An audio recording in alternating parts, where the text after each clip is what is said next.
करते हैं, मंगलाचरण करेंगे।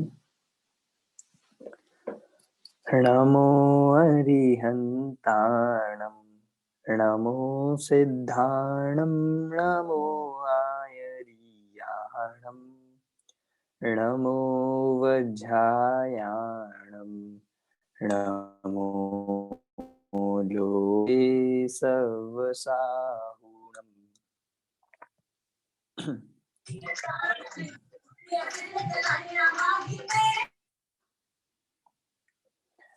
सभी को पुनः जय जिनेन्द्र। परमागम ऑनर सेमेस्टर 2 अंतिम अपना यहाँ पर पेपर में लास्ट चैप्टर हमें आज देखना है। देवागम स्तोत्र नाम से चैप्टर है। तत्व ज्ञान पाठमाला भाग 2 में लास्ट चैप्टर अपना देवागम स्तोत्र। आप सब अपनी वीडियोस ऑन कर लीजिए। चलिए हम प्रारंभ कर रहे हैं। तत्व ज्ञान पाठमाला भाग 2 में मैं आपके सामने यहाँ पे फोटोज खोल देता हूँ।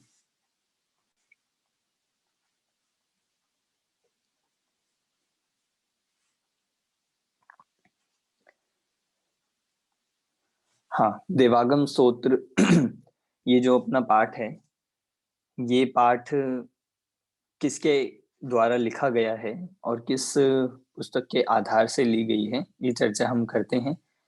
इसमें जो पाठ हमारा लिया है ये आचार्य समंत भद्र के द्वारा रचित रचना है, उसका अंश यहाँ पर दिया जा रहा है। आचार्य समंत भद्र कौन थे? आपने सुना है आचार्य समंत भद्र का नाम सभी ने कभी ना कभी। सबसे उनकी हमने पहले भी एक पाठ में उनका परिचय पढ़ा है और उनकी जो सबसे फेमस रचना है वो रत्नकर्ण श्रावकाचार, जो लगभग सभी जैन श्रावक पढ़ते हैं, पढ़ चुके ही होते हैं, क्योंकि वे श्रावकाचार को बताने वाला ग्रंथ है रत्नकर्ण श्रावकाचार। और आचार्य समंत भद्र ने अनेक न्याय के ग्रंथ भी लिखे हैं, ऐसे ग्रंथ जिनमें उन्होंने अपनी बुद्धि के माध्यम से अन्य वादियों का, अन्य मतों का बिल्कुल जोर से उनका खंडन किया है। ऐसे उनके न्याय के ग्रंथ हमें बहुत पाए जाते हैं। अनेक बड़े बड़े ग्रंथों पे उन्होंने टीकाएं लिखी है और मूलतः इनकी रचनाएं युक्ति और न्याय से भरी हुई ही मिलती है।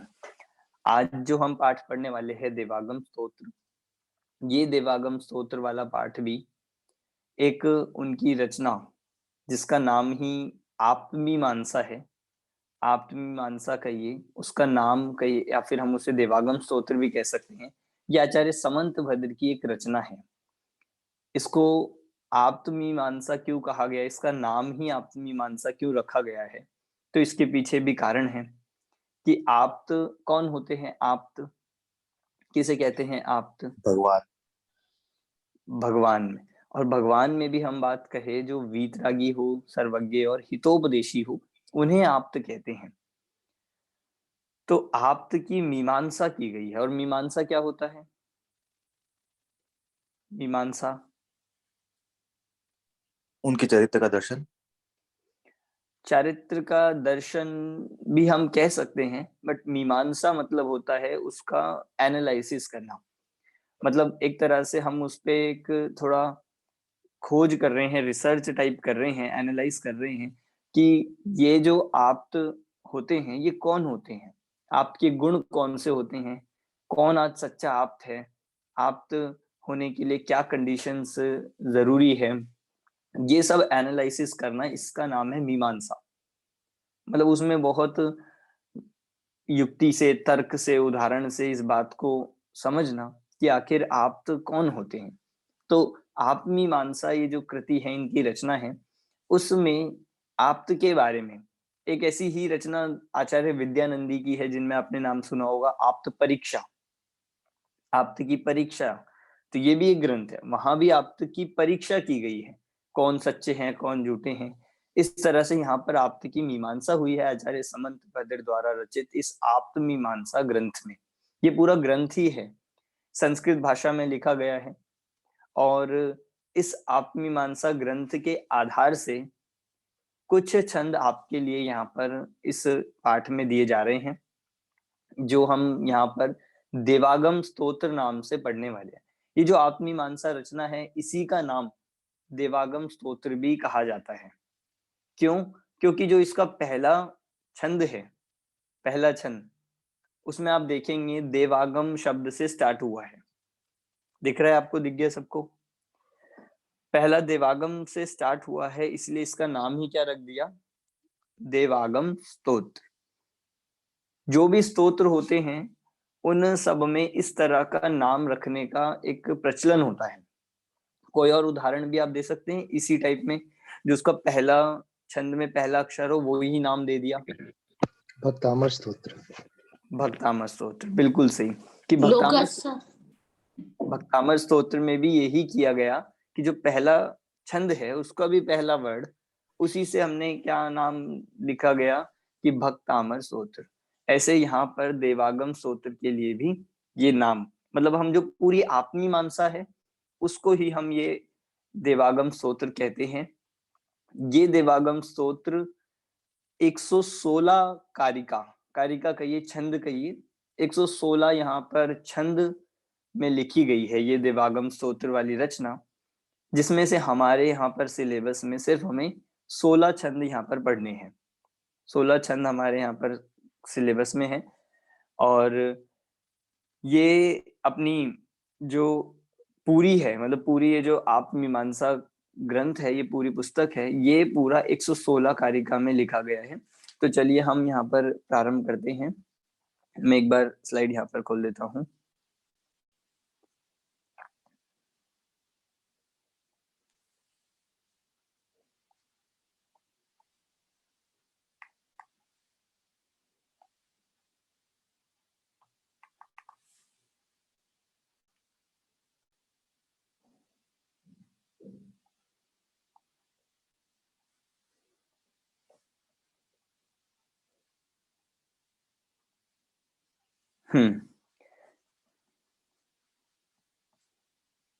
हाँ, 116 नहीं, सॉरी, 114 छंद में लिखा गया है। 114 छंद में लिखा गया है। और इस देवागम स्तोत्र पर अनेक टीकाएं भी लिखी है आचार्य ने, अनेक टीका लिखी है। और ऐसा भी माना जाता है, एक ग्रंथ का नाम है गंधहस्ती महाभाष्य। ग्रंथ का नाम है गंधहस्ती महाभाष्य। ये भी आचार्य उमा स्वामी द्वारा लिखे गए तत्वार सूत्र पर एक भाष्य है, जो कि हमें प्राप्त नहीं है। मतलब आचार्य उमा स्वामी ने तत्वार सूत्र लिखा, और उस तत्वार सूत्र पर एक टीका समंतभद्र आचार्य ने लिखी, जिसका नाम है गंधहस्ती महाभाष्य। पर ये ग्रंथ हमें प्राप्त नहीं है। पर ऐसा माना जाता है कि ये देवागम स्तोत्र उस ग्रंथ का मंगलाचरण है। मतलब इतना बड़ा 114 छंद, 114 कारिका में सिर्फ मंगलाचरण था, तो आप सोच सकते हैं वो ग्रंथ कितना बड़ा होगा। गंधहस्ती महाभाष्य, इसलिए उसका नाम ही है महाभाष्य। पर वो ग्रंथ हमें प्राप्त नहीं है। पर ये जो उसका मंगलाचरण है देवागम स्तोत्र, ये प्राप्त है। और इसमें मतलब इस देवागम स्तोत्र पर भी आगे चलकर 2 टीकाएं लिखी गई है। अक्लंक देव आचार्य द्वारा अष्टशती और विद्यानंदी आचार्य द्वारा अष्टसहस्त्री। ये नाम आपने कभी ना कभी सुने होंगे, पर ये बहुत प्राचीन और बहुत बड़े ग्रंथ है। अपने न्याय, सिद्धांत, आगम के महत्वपूर्ण ग्रंथों में इनका नाम आता है। अष्टशती, अष्टसहस्त्री, देवागम स्तोत्र। यहाँ पर आपके मतलब हमारे सिलेबस में 16 छंद लिए जा रहे हैं, तो उसको हम एक दूसरी मैंने बुक देखी है, उसके आधार से पढ़ेंगे, जिससे हमें अर्थ, शब्दों का अर्थ लगाने में आसानी रहेगी। संस्कृत में ये रचना पूरी लिखी गई है, देवागम स्तोत्र। स्तोत्र किसे कहते हैं? स्तोत्र सुना हो आपने? स्तोत्र जी सर, कि जो कम शब्दों में मगर उनका मीनिंग बहुत गहरा होता है। हाँ, वो हम सूत्र के लिए कहते हैं कि जो बहुत कम शब्दों में अधिक बात की जाए, उसे कहते हैं सूत्र। देखिए, स्तोत्र और स्रोत 2 शब्द होते हैं। स्रोत, एक स्रोत शब्द भी होता है और एक स्तोत्र भी। स्रोत मतलब होता है सोर्स, किस सोर्स से आ रही है बात, पर यहाँ स्रोत नहीं है, स्तोत्र है। स्तोत्र शब्द बना है स्तुति से, जहां पर स्तुति की गई है, स्तुति अर्थात गुणगान किया गया है, जहां उनके महिमा वाचन शब्द कहे गए हैं, उसे कहते हैं हम स्तोत्र। तो ये देवों का स्तोत्र है, आप्त का स्तोत्र है। तो इसमें भी आप्त की परीक्षा के माध्यम से, मतलब आप्त का थोड़ा ऐसा एनालाइज किया गया है कि आखिर सच्चे आप्त के लिए क्या कंडीशन, क्या गुण होने चाहिए। पहले छंद से ही हम स्टार्ट करेंगे तो हमें पता लग जाएगा किस तरह की चर्चा इसमें आने वाली है। आचार्य समंत भद्र के लिए भी हम जानते हैं कि आचार्य समंत भद्र बिल्कुल वाद विवाद करने में बहुत ही मतलब कुशल थे। उनका न्याय, उनकी युक्तियां ऐसी होती थी कि जिनको कोई अन्य वादी खंडन नहीं कर पाता था। उसी को आधार बना के उन्होंने ये रचना लिखी है। देखिए, मैं पहली कारिका जो है, पहला छंद है, वो पढ़वाता हूँ। आप एक बार बाद में, मतलब अभी आप सुनिए, फिर मैं आप किसी और से पढ़वाऊंगा। पहला छंद दिख रहा है आप सभी को ना? चलिए। देवागमन भूयान चामरादि विभूतय माया विश्वपि दृश्यन्ते नातस्त्वमसि नो महान। देखिए क्या कह रहे हैं। आज अपना ये इस सेमेस्टर की लास्ट क्लास है और अपना नेक्स्ट वीक से, नेक्स्ट संडे से, अपना 7 तारीख से लगभग पेपर 1 ओपन हो जाएगा। उसके बारे में भी मैं क्लास के बाद आपको बताऊंगा कि क्या क्या हमें करना है। पर ये अपनी इस मतलब सेमेस्टर की लास्ट क्लास रहेगी, और क्योंकि लगभग हमारा सारा कोर्स हो ही गया है और जो जो चीज सेल्फ रीडिंग में कही थी वो आपने पढ़ ही ली होगी, मैं उम्मीद करता हूँ। और बाकी भी आपके एग्जाम की तैयारी अच्छी चल रही होगी। चलिए, थोड़ा सा ये जो छंद है, ये जो देवागम स्तोत्र है, थोड़ा सा मुश्किल है, मतलब क्योंकि संस्कृत में है सिर्फ, बाकी कोई कठिन नहीं है। विषय बहुत इसका सरल है, मैं आपको बताता हूँ। देवागमन भूयान चामरादि विभूतया। देवागमन, देवों का आना, देव आगमन। नभोयान मतलब आकाश में गमन करना, और चामर आदि, चामर आदि अर्थात चवर आदि विभूतियां। दिख रहा है आपको? आप छंद में देखेंगे तो अर्थ आपको लगाना आ जाएगा, और सबसे आसान वही रहेगा कि हमें छंद से अर्थ लगाना आ जाए। देवागमन, देवों का आना, आकाश में गमन, नभ मतलब होता है आकाश, नभोयान मतलब आकाश में गमन, चामर आदि विभूति, चवर आदि जो विभूतियां हैं वो क्या करना है इनका, तो बता रहे हैं माया विषु अपि दृश्यन्ते। मायावियों में भी, माया विषु अपि मतलब मायावियों में भी, दृश्यन्ते अर्थात देखी जाती है, मायावियों में भी देखी जाती है। क्या क्या चीजें जो ऊपर बताई, देवों का आगमन, चावर आकाश में गमन, और चवर आदि विभूतियां, ये मायावियों में भी देखी जाती है।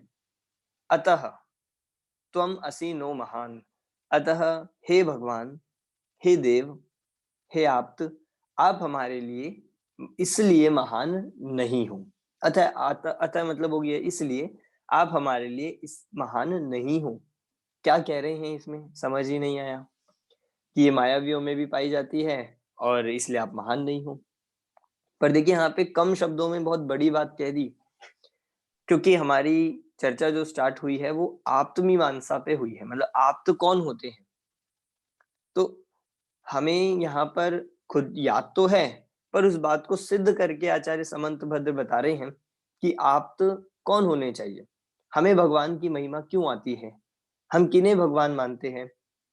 तो हम जब पढ़ते हैं समो शरण का वर्णन, तो उसमें ऐसा पता चलता है कि भगवान के केवल ज्ञान होते ही, या केवल ज्ञान में देवों का आना होता है, देव भी जिनकी सेवा करने में लगे रहते हैं। और भगवान कैसे होते हैं, आकाश में ऊर्ध्व गमन करते हैं। आकाश में जिनका गमन कैसा होता है, ऊर्ध्व मतलब जो धरती को स्पर्श भी नहीं करते, ऐसा उनका गमन होता है। तीसरा, कि जिनकी विभूतियां देखे तो इतनी सुंदर और इतनी सारी पाई जाती है कि जिनके ऊपर 1008 चवर होते हैं, जिनके ऊपर 3 छत्र होते हैं, जिनके समर में रत्नों की दीवारें होती हैं, इतना उनके वैभव पाया जाता है। तो भगवान की महानता इन्हीं बातों से हुई कि नहीं, हमें ऐसा लगता है। पर यहाँ आचार्य समंतभद्र कह रहे हैं कि इन सब चीजों से आप भगवान महान नहीं हो। मतलब मानो ऐसा कि आचार्य समंतभद्र भगवान को चैलेंज कर रहे हो। क्या चैलेंज? कि हे भगवान, आप मेरे लिए इन बातों से महान नहीं हो। किस लिए महान हो वो आगे बताएंगे। क्या कारण है कि आपको इन बातों से महानता नहीं लग रही? तो आचार्य समंतभद्र कहते हैं कि क्योंकि ये सारी चीजें मायावियों में भी पाई जाती है। मायावी मतलब कि जो अन्य, जो आप्त नहीं है, जो वितरागी सर्वज्ञ नहीं है, पर उनके भी देखा जा सकता है। मान लीजिए हम उदाहरण स्वरूप ले, मान ले स्वर्ग के देव भी हो, रागी द्वेषी देव हो, तो उनमें भी पाई जा सकती है कि बड़ा देव है तो उसकी सेवा में बहुत सारे देव लगे हुए हैं। आकाश में वह भी गमन कर लेता है, उसके पास भी शक्ति है। उसकी विभूति देखे तो बहुत ज्यादा है, मतलब उसका वैभव, उसका राज्य और इतनी सारी उसकी छत्र चवर सब होते हैं। कभी आप स्वर्ग का वर्णन पढ़ोगे तो हमें ऐसा लगेगा कि समोषण से ज्यादा वैभव तो स्वर्ग में है। तो आचार्य समंतभद्र यहाँ पर सीधा कह रहे हैं क्योंकि ये चीजें सारी मायावियों में भी पाई जा रही हैं, इसलिए हे भगवान, हम आपको इस कारण से तो महान नहीं मान सकते। सीधा चैलेंज कर रहे हैं। मतलब भगवान की महानता का प्रश्न ये उठता है कि भगवान की महानता का क्या क्राइटेरिया होना चाहिए। आज हमें जैसे कोई व्यक्ति हो और हम उस व्यक्ति का देखें कि भाई उसके बहुत सारे नौकर चाकर हैं, बहुत सारे, मतलब कोई मिनिस्टर ही हो, कोई सेलिब्रिटी ही हो या कोई और बड़ा व्यक्ति हो, तो उसके पास बहुत सारे नौकर चाकर हैं। दूसरा, जैसे गाड़ियों में जाता है, बड़ी बड़ी गाड़ियों में जाता है, गाड़ी से नीचे पैर ही नहीं रखता देख, और जिसकी देखिए कि विभूतियां कैसी हैं, कि इतना सारा धन है, इतनी सारी संपत्ति है, इतना सब कुछ है कि कोई कमी नहीं। तो हमें ऐसी चीजों के आधार पर व्यक्तियों की महिमा आती है कि नहीं? हमें लगता है कि देखो कितना महान व्यक्ति है, कितना बढ़िया व्यक्ति है, कितना महान है। लगता है कि नहीं इन चीजों से? कि बिल्कुल इन सब बातों को, इन सब वैभव को देखकर हमें लगता है कि बहुत महान है। पर वास्तव में व्यक्ति की महानता किस बात से होती है? व्यक्ति की महानता जो लोक में भी हम देखेंगे तो वो उसके गुणों के आधार से ही होती है, होनी चाहिए। कि उसमें गुण कैसे हैं, कि इतना वैभव होने पर भी ईमानदार है या बेईमान है, इतना वैभव होने पर भी पाप में कितनी प्रवृत्ति है, इतना वैभव संपत्ति होने पर भी वो, मतलब उसका बोलने का तरीका, दूसरों से व्यवहार कैसा है, ये महत्वपूर्ण होता है, ये मैटर करता है। जैसे लोक में ये देवों का आना, आकाश में गमन, मतलब हम इन सब, इस तरह की जो चीजें मनुष्यों में पाई जाती है, उसके आधार पर मनुष्य को महान नहीं माना जा सकता। ऐसे ही भगवान जो आप्त हैं, क्योंकि उनमें ये सारी चीजें पाई जा रही है, इस कारण से वे महान कहे जाएं ऐसा नहीं है, क्योंकि ये अन्य में भी पाई जा सकती है। तो हमें कोई और ही क्राइटेरिया लाना पड़ेगा जिससे हे भगवान आप ही महान माने जाए, अन्य नहीं। मतलब कुछ कॉमन चीज के आधार पर हम किसी को विशेष नहीं कहते। जब किसी को विशेष कि भाई ये बहुत अलग है, ये महान है, ये कब कहा जाएगा? जब उनमें कोई ऐसी क्वालिटी हो जो बाकी में ना पाई जाए। और ये लौकिक वैभव, जैसे हम अरिहंत परमेष्ठी के मूल गुण पढ़ते हैं, कितने होते हैं मूल गुण अरिहंत परमेष्ठी के? अरिहंत भगवान के मूल गुण 36 56 36 36 46 26 वाला है कोई? 46 एक हम डिसाइड कर लेते हैं 46 है या 36 है। 46 है पक्का? पक्का। हाँ 46 है। तो 46 होते हैं, उसमें से हमें ये भी पता होना चाहिए कि उनके कितने मूल गुण आत्माश्रित है और कितने शरीर आश्रित है। अब आप कहोगे ये तो बताया ही नहीं आपने, ये तो पढ़ाया ही नहीं है। तो कोई जानता हो तो आप बता सकते हैं कितने मूल गुण 46 में से जो एक्चुअली भगवान के हैं वो कितने हैं और शरीर आश्रित कितने हैं। हैंड रेज कीजिए किसी को पता हो।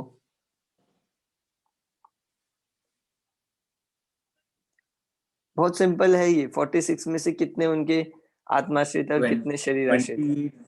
20 and then other rest are आत्मा आश्रित। नहीं, अगर आप ऐसे 20 कहोगे तो मैं पूछूंगा फिर कौन से।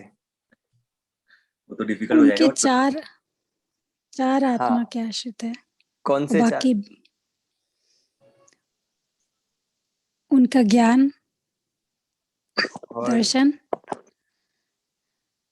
हाँ उनका हाँ चलिए, आपने ट्राई अच्छा किया है। मैं बता देता हूँ कि 46 में से, हाँ पल्लवी जी आप बता रहे हैं। हाँ जी सर, अनंत दर्शन, अनंत ज्ञान, अनंत सुख, अनंत वीर्य, ये बिल्कुल चार सही। अ, हाँ, ये आत्माश्रित है। अनंत दर्शन, अनंत ज्ञान, अनंत सुख, अनंत वीर्य, ये चार गुण 46 में से ये चार ही गुण कौन से हैं? आत्माश्रित है। बाकी 42 कितने जो इतने सारे हैं जिनमें हम इतना सारा वर्णन पढ़ते हैं, आप जब देखोगे जन्म के अतिशय, केवल ज्ञान के अतिशय, देवकृत अतिशय, ये सारे 42 जो है 8 प्रतिहार्य, इन सब में ये 42 के 42 कैसे हैं? ये शरीर आश्रित है, देह आश्रित इनको माने। तो जब हम सूक्ष्म दृष्टि से बात करते हैं तो ये पता चलता है कि उनके एक्चुअल गुण तो ये चार ही हैं। क्यों? क्योंकि जब वे अरिहंत से सिद्ध बन जाएंगे तो ये 42 तो छूट जाते हैं, 42 तो ये नष्ट हो जाएंगे क्योंकि यहीं तक थे। पर वो जो चार है वो हमेशा उनके साथ रहने वाले, क्योंकि उसमें नाम ही अनंत है जिसका कभी अंत नहीं होगा। तो ऐसे ही ये देवों का आना, आकाश में गमन, चवर आदि विभूतियां, ये सब उन आत्म आश्रित गुणों में नहीं आता। ये सब किस में आता है? उन शरीर आश्रित गुणों में, मूल गुणों में पाया जाता है। इसलिए हम इनके आधार से भगवान को महान नहीं मान सकते। ठीक है, जैसे मैं मतलब इस उदाहरण को लूं कि मैं कहीं किसी व्यक्ति की बात करूं तो मैं कहूं कि ये व्यक्ति, किसी का भी आपका एग्जांपल लूं, तो आप बहुत महान हो। क्यों? क्योंकि आपके पास इतना बड़ा घर है, क्योंकि आपके पास इतनी सारी गाड़ियां हैं, और आपके पास इतना बड़ा घर, इतनी गाड़ी, और आपके लिए सेवा में बहुत सारे नौकर चाकर लगे रहते हैं। तो आप कितने महान हो गए? मतलब महान माना जाए कि नहीं? इस आधार पर लोक में भी महानता नहीं मानी जाती है। मतलब हम क्या चाहते हैं, किसी को महान कहने का मतलब है कि आप में कुछ गुण होने चाहिए। तो यहाँ भगवान के गुणों की बात चल रही है, पहले छंद में ये बताया। चलिए दूसरे पे चलते हैं। दूसरा मैं एक बार पढ़ता हूं।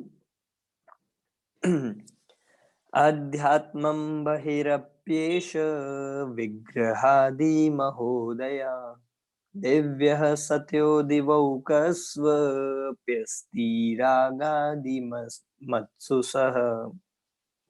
देखिए क्या कहा जा रहा है इसमें। अब उसी बात को यहाँ कंटिन्यू कर रहे हैं कि क्यों महान नहीं है बाकी लोग और आप में क्या महानता है। तो देखिए, अध्यात्मम बहिरप्येष मतलब अंतरंग और बहिरंग। अंतरंग और बहिरंग ये आगे विग्रह आदि महोदय, कि शरीर आदि, विग्रह मतलब होता है शरीर, शरीर आदि जो उसके अतिशय हैं, शरीर से होने वाले या शरीर आश्रित जो अतिशय हैं, उनमें शरीर आदि जो अतिशय अंतरंग और बहिरंग में है, वह सब कैसे हैं? दिव्य सत्यो, दिव्य हैं। मतलब जो भी आपके अतिशय हो रहे हैं, आप में जो शरीर के आधार से पाए जाते हैं, वो सारे अतिशय दिव्य हैं। मतलब बहुत ही सुंदर है, बहुत ही मनोहर है, बिल्कुल मानो देखकर लोगों का मन हर लिया जाए, ऐसे सुंदर सुंदर है। सत्य है, दिव्य भी कहा और सत्य भी कहा। सत्य है, वास्तविक है, झूठे नहीं है। ऐसा नहीं है कि भगवान का गमन आकाश में नहीं होता है, बिल्कुल आकाश में होता है। ऐसा नहीं है कि उनकी सेवा में देव नहीं आते हैं, देव भी आते हैं, मतलब सत्य है, झूठ नहीं है यहाँ पर। परंतु क्या कह रहे हैं, रागादि मत्सु स अपि अस्ति, कि रागादि और दिवौक जो कहा कि रागादि भावों से युक्त, रागादि से सहित जो दिवौक मतलब देव हैं, देवों में भी यह पाए जाते हैं। क्या पाए जा सकते हैं, जो ये बातें ऊपर बताई।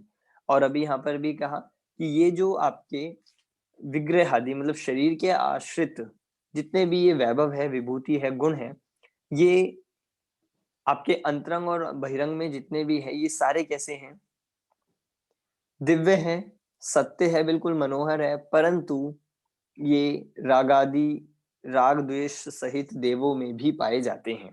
इसीलिए हम इन गुणों के आधार से आपको महान नहीं मान रहे। उसी बात को बिल्कुल कंटिन्यू लिया है, उसी बात को यहाँ पर उसका कारण दे दिया कि भाई मायावियों में भी पाए जाते हैं। अब मायावी का मतलब क्या है, मायावी से आपका क्या तात्पर्य है, तो यहाँ कह दिया मायावी अर्थात रागादि सहित देव। ये सब आचार्य समंत भद्र ने इस कैटेगरी में सबको ले लिया कि राग द्वेष जिनके पाए जाए ऐसे देव, वो सब मायावी हैं। ठीक है, तो उनमें ये पाए जाते हैं, इसीलिए आपको हम इनके आधार से महान नहीं मान सकते। इसका भावार्थ मैं पढ़ देता हूं। हे भगवान, आप में शरीर आदि का जो अंतरंग और बहिरंग अतिशय पाया जाता है, वह यद्यपि दिव्य है, सत्य है, किंतु रागादि युक्त देवों में भी उक्त प्रकार का अतिशय पाया जाता है। अतः उक्त कारण से भी आप स्तुत्य नहीं हो सकते हैं। स्तुत्य मतलब स्तुति करने योग्य, महान आप नहीं हो सकते हैं। ठीक है, हमने एक पढ़ा है पाठ मंगल उत्तम और शरण वाला, उसमें उत्तम किसे पढ़ा था, उत्तम किसे कहते हैं, ध्यान हो आप सभी को। मंगल उत्तम शरण वाले पाठ में उत्तम किसे कहते हैं, बाल बोध वन में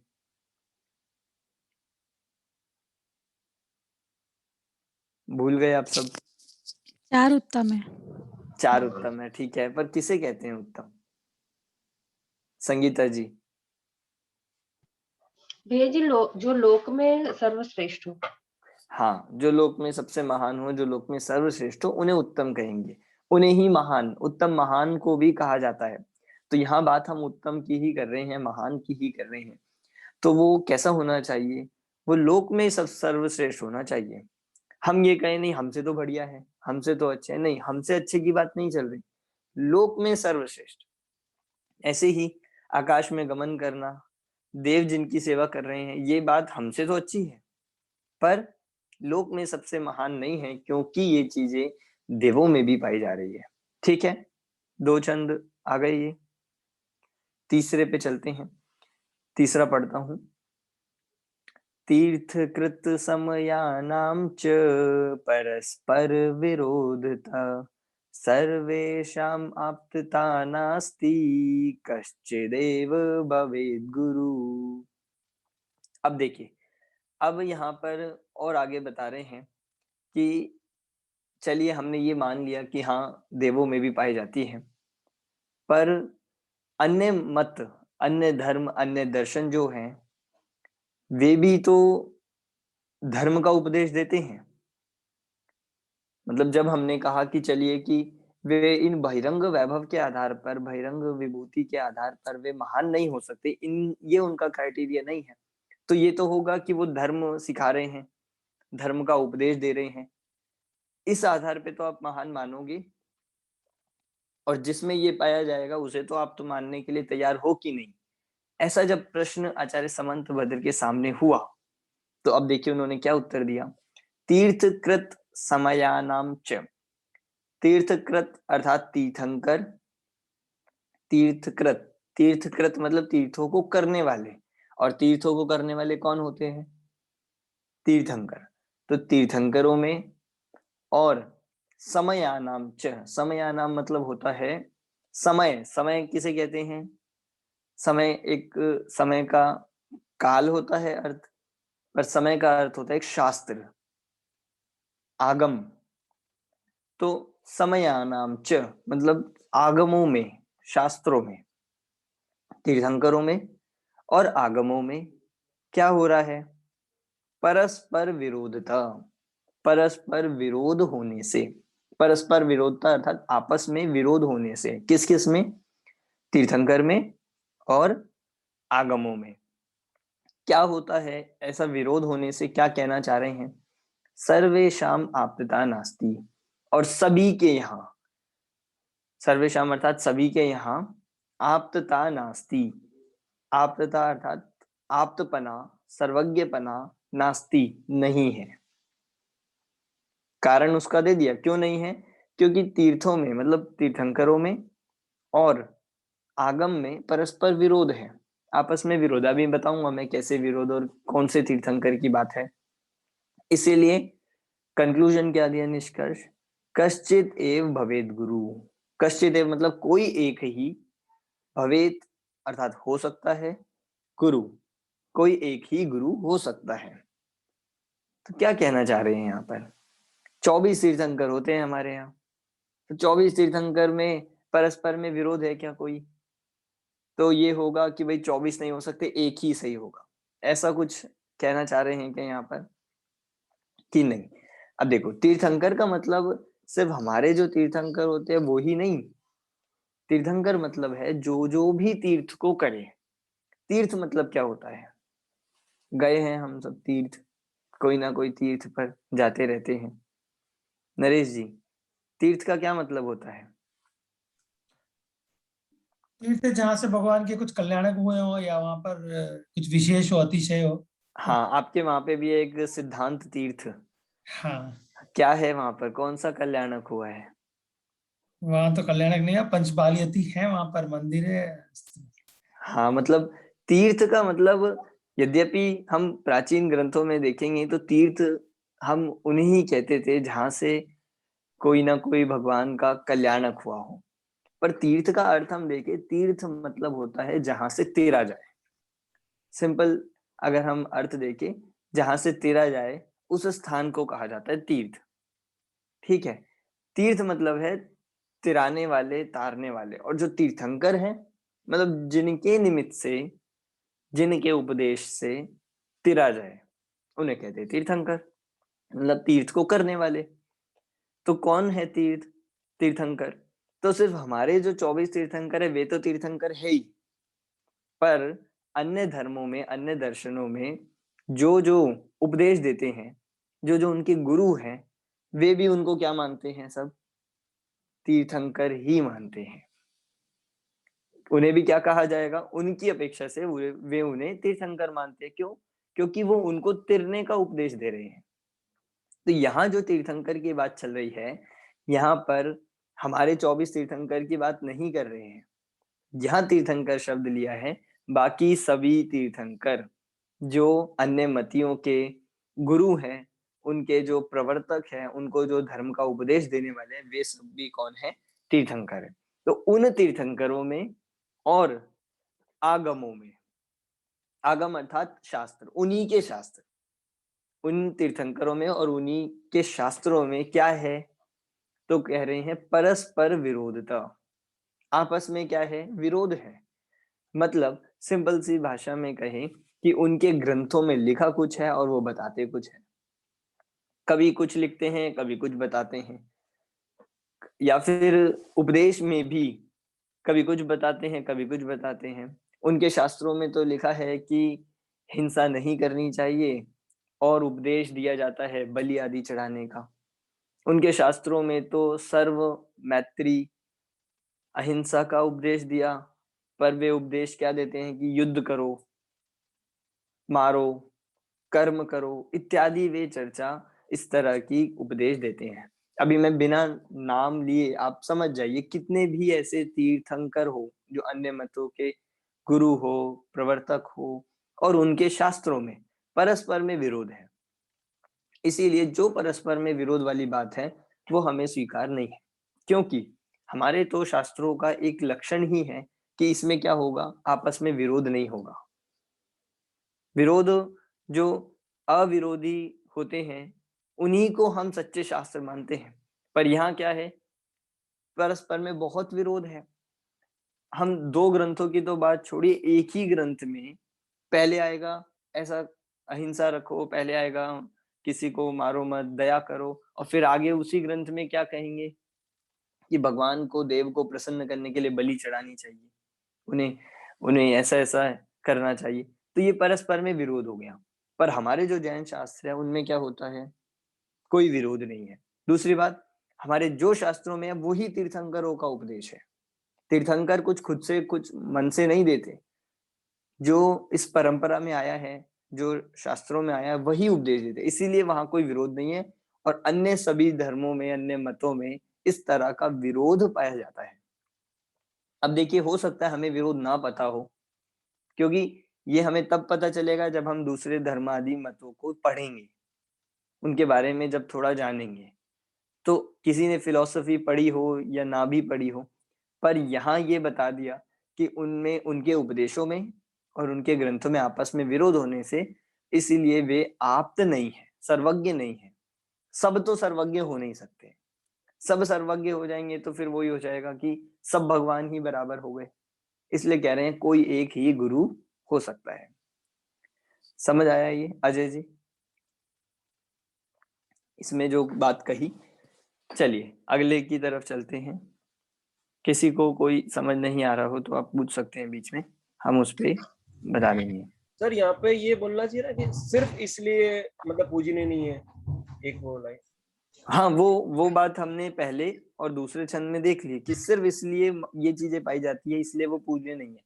पर तीसरे छंद में तो सीधा सीधा कह दिया ये तो इस कारण से तो पूजनीय हो ही नहीं सकते। क्यों? क्योंकि जब आपके आपस में ही विरोध है, आपके परस्पर मतलब बोलने में और शास्त्रों में ही विरोध है, लिखा कुछ है, आप बताते कुछ हो, इसका मतलब या तो आप जानते नहीं हो, जानते हो तो या आप बता नहीं रहे हो। तो इसका अर्थ है या तो आप कोई सर्वज्ञ नहीं हो या वीतरागी नहीं हो, और जब सर्वज्ञ वीतरागी नहीं हो तो आप तो नहीं हो सकते हैं। ये बात हम उसमें बता के अब आगे चल रहे हैं।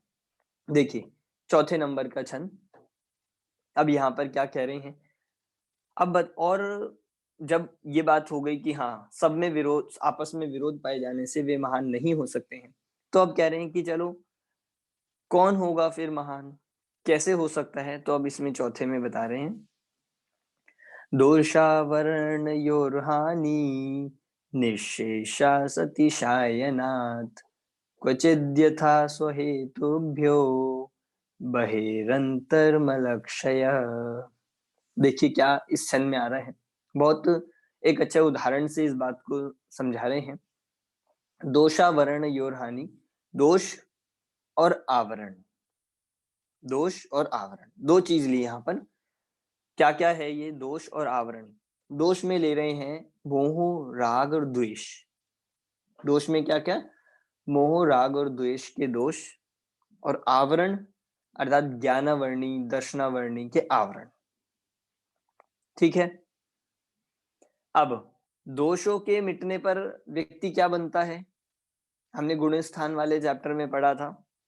दोषों के मिटने पर मतलब मोह, राग, द्वेष के मिटने पर व्यक्ति क्या बनता है? वीतरागी। क्या बनता है? वीतरागी। और आवरण के हटने पर व्यक्ति क्या बन जाता है?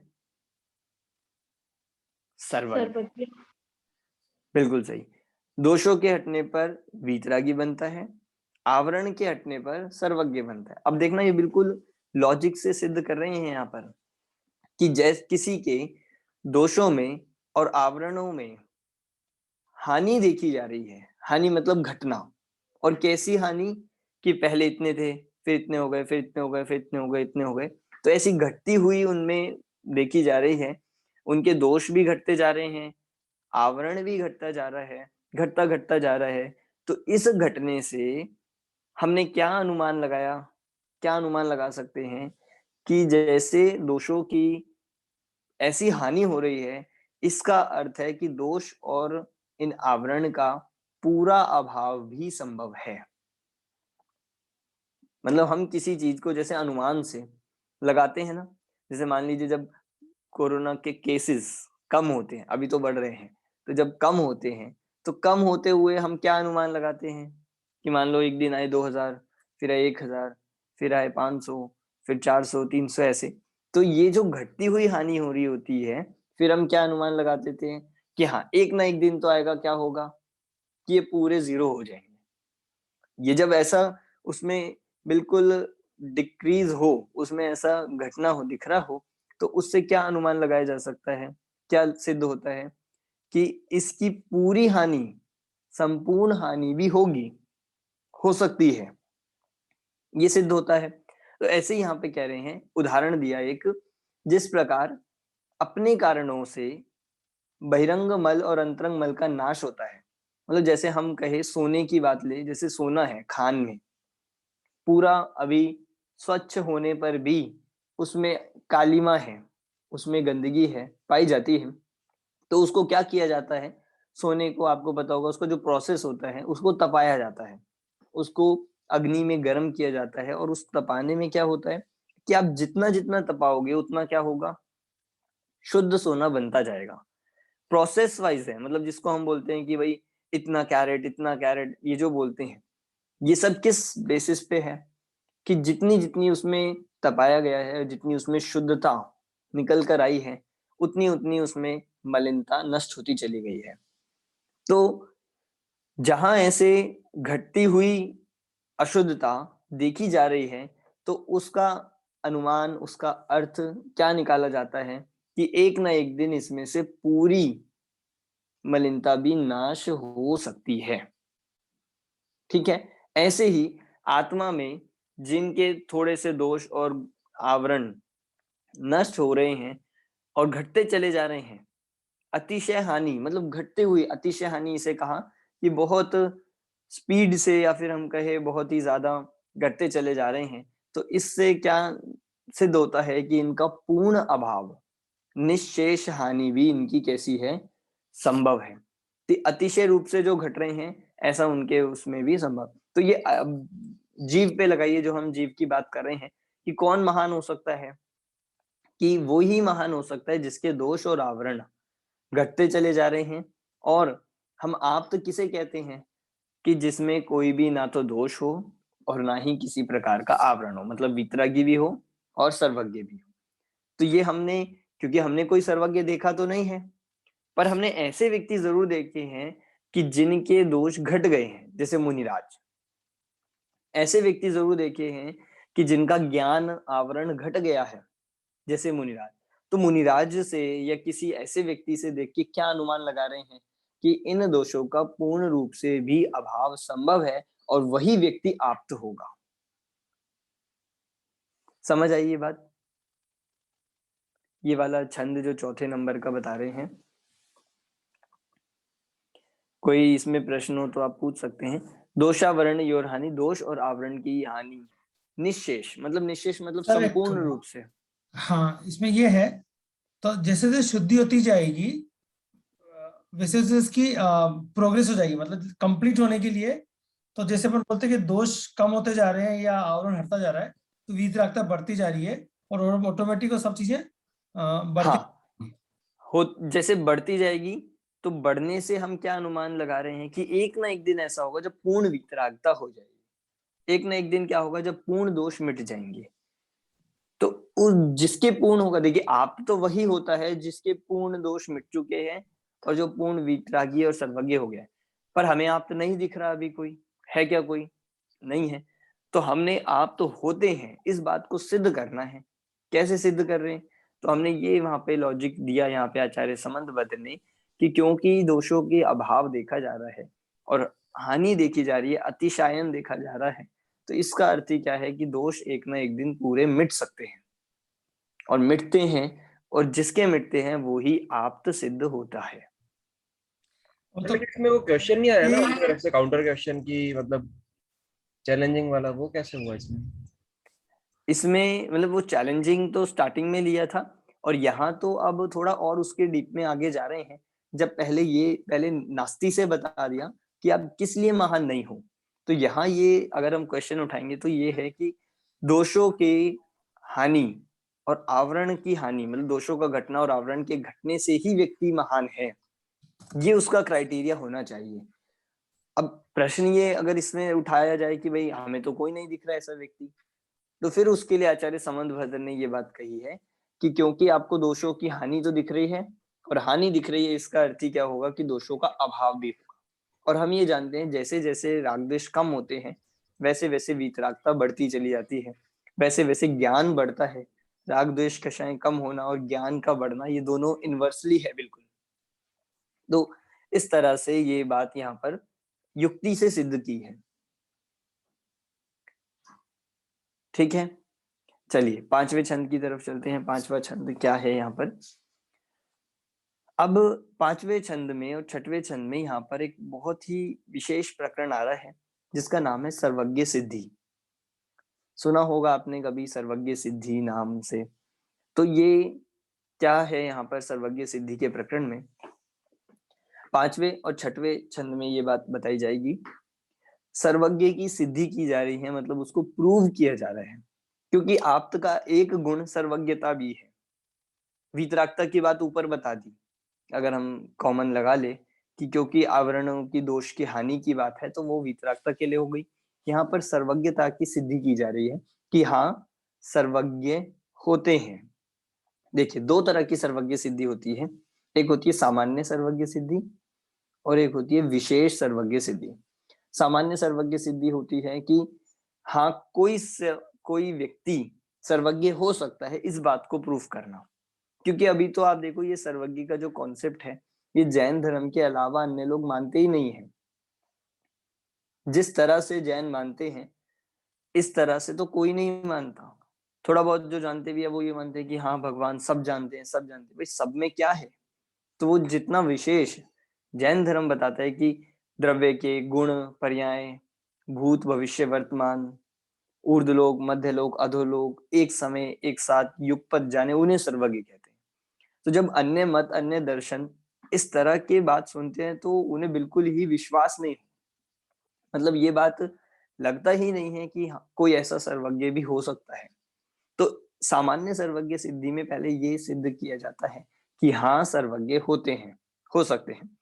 विशेष सर्वज्ञ सिद्धि में क्या आएगा कि ऐसे सर्वज्ञ आप ही हो, जिनेंद्र देव ऐसे सर्वज्ञ आप ही हो, ये चीज विशेष सर्वज्ञ सिद्धि में प्रूफ करते हैं। पहले सामान्य सर्वज्ञ सिद्धि की बात करें। पांचवा छंद है, पढ़ता हूं मैं पांचवा छंद। सूक्ष्मांतरित दूरार्था प्रत्यक्षा कस्य चेद्यथा अनुमेयत्वतो ज्ञादी रीति सर्वज्ञ संस्थिति। आप लोग पढ़ तो लेंगे ना, उच्चारण कोई करना चाहेगा, कोई ट्राई करेगा? उच्चारण शुद्ध उच्चारण अपना आना चाहिए। हाँ पल्लवी जी आप कीजिए, पढ़िए पांचवा छंद पढ़िए। हाँ जी सर। सूक्ष्मांतरित दूरार्था प्रत्यक्षाकास्य चिद्यथा अनुमेयत्वतो ज्ञादी वीति सर्वज्ञ संस्थिति। ठीक है, बिल्कुल अच्छा, बहुत अच्छा ट्राई किया आपने। सूक्ष्मांतरित दूरार्था, अब देखिए इसमें सर्वज्ञ की सामान्य सिद्धि कर रहे हैं कि सर्वज्ञ होते हैं। देखो इसमें क्या बता रहे हैं, तीन बातें कही, सूक्ष्म, अंतरित और दूरवर्ती। देखिए अनुमान से ही हम सर्वज्ञ को सिद्ध कर सकते हैं, क्योंकि सर्वज्ञ दिखते तो नहीं है, और अन्य जो मत है अन्य जो धर्म है वो क्या मानते हैं कि जो चीज दिखे वो सही है और जो नहीं दिखे वो सत्य नहीं है। पर वे अनुमान को मानते हैं। अनुमान प्रमाण एक ऐसा है जिसको सब धर्म, मतलब लगभग सभी धर्मों ने प्रमाण माना है, तो हम अनुमान के आधार से ही उनको सिद्ध करेंगे। क्या कह रहे हैं यहाँ पर? तीन प्रकार के पदार्थ होते हैं, सूक्ष्म, अंतरित और दूरवर्ती। मतलब ये तीन तरह के पदार्थ सूक्ष्म होते हैं जो अपने स्वभाव से सूक्ष्म हो, मतलब ऐसे पदार्थ जो दिखाई नहीं देते हैं, सूक्ष्म है। जैसे हम कहे परमाणु है, परमाणु है कि नहीं पुद्गल परमाणु? है, पर दिखाई नहीं देता। तो ये हो गया स्वभाव से सूक्ष्म। ठीक है। दूसरा अंतरित। अंतरित कहते हैं काल से सूक्ष्म। अंतरित किसे कहा जाएगा? जो काल से सूक्ष्म, मतलब काल से दूर हो। जैसे हम कहें आदिनाथ भगवान, आदिनाथ भगवान थे, तो आपने देखा क्या कभी? कि नहीं देखा। क्यों नहीं? क्योंकि वो हमसे बहुत पहले काल वाले थे, हमसे ऐसे समय पर हुए हैं जब हम नहीं थे, मतलब जब हम नहीं जान सकते थे। तो वो हो गए काल से दूरवर्ती, काल से वो सूक्ष्म कहे जाएंगे काल की अपेक्षा से, कि उनका काल ऐसा था जो आज हम उसे अनुमान से ही सिद्ध कर सकते हैं। और तीसरी बात है दूरार्था, मतलब दूरवर्ती। और दूरवर्ती में यहाँ पे लेना है क्षेत्र की अपेक्षा से दूर, एरिया की अपेक्षा से। मतलब कोई वस्तु व्यक्ति है तो, पर हमसे बहुत दूर है। तो तीन चीजें हो गई ऐसी जो एक सामान्य व्यक्ति को, सामान्य व्यक्ति के ज्ञान में नहीं आ पाती है। जैसे पहला, जो स्वभाव से सूक्ष्म है, इतनी छोटी चीजें जो दिखती नहीं, जैसे हवा है। हवा तो फिर भी हम अनुभव कर लेते हैं, पर जैसे पुद्गल परमाणु लिया, कर्म परमाणु लिया, है तो, पर दिखता नहीं है क्योंकि वो स्वभाव में बहुत सूक्ष्म है। दूसरा अंतरित बता दिया कि काल से दूर हो, जो जैसे रामचंद्र जी है या और भी हमारे तीर्थंकर है, ये सब हुए हैं, सब मानते हैं, पर कैसे मानते हैं? इनको अनुमान से, क्योंकि ये सब चीजें हमारे समय पे नहीं हुई हैं, तो ये काल से दूर हो गए। और दूरवर्ती पदार्थ अर्थात देश अर्थात क्षेत्र की अपेक्षा से दूर हो। जैसे अब हम यहाँ हैं, तो अब मार्स पर क्या हो रहा है ये हमें नहीं पता, क्योंकि वो हमसे क्षेत्र में बहुत दूर है। पर मार्स है कि नहीं, मानते हो कि नहीं? कि भाई मानते हैं। चलो मार्स छोड़ो, अगर हम मान ले कि जम्बू द्वीप के बाहर बाहर जाएं हम, या मान लो अगर हम सुमेरु पर्वत की ही बात करें, तो सुमेरु पर्वत जो है कि नहीं सुमेरु पर्वत? ये है, सुमेरु पर्वत है, 5 मेरु है, विदेश क्षेत्र के बीच में जो है, हम मानते हैं। तो वो पदार्थ है, हमें तो नहीं दिख रहा, तो वो दूरवर्ती पदार्थ में जाएगा।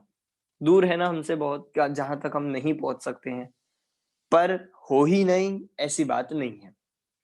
तो ये 3 प्रकार के पदार्थ लिए। अब इससे क्या कहना चाहते हैं कि किसी के ये 3 प्रकार के पदार्थ अनुमेयत्व, मतलब अनुमान के विषय होने से, अनुमान के विषय होने से, मतलब ये अनुमान के विषय होने से किसी ना किसी के प्रत्यक्ष है।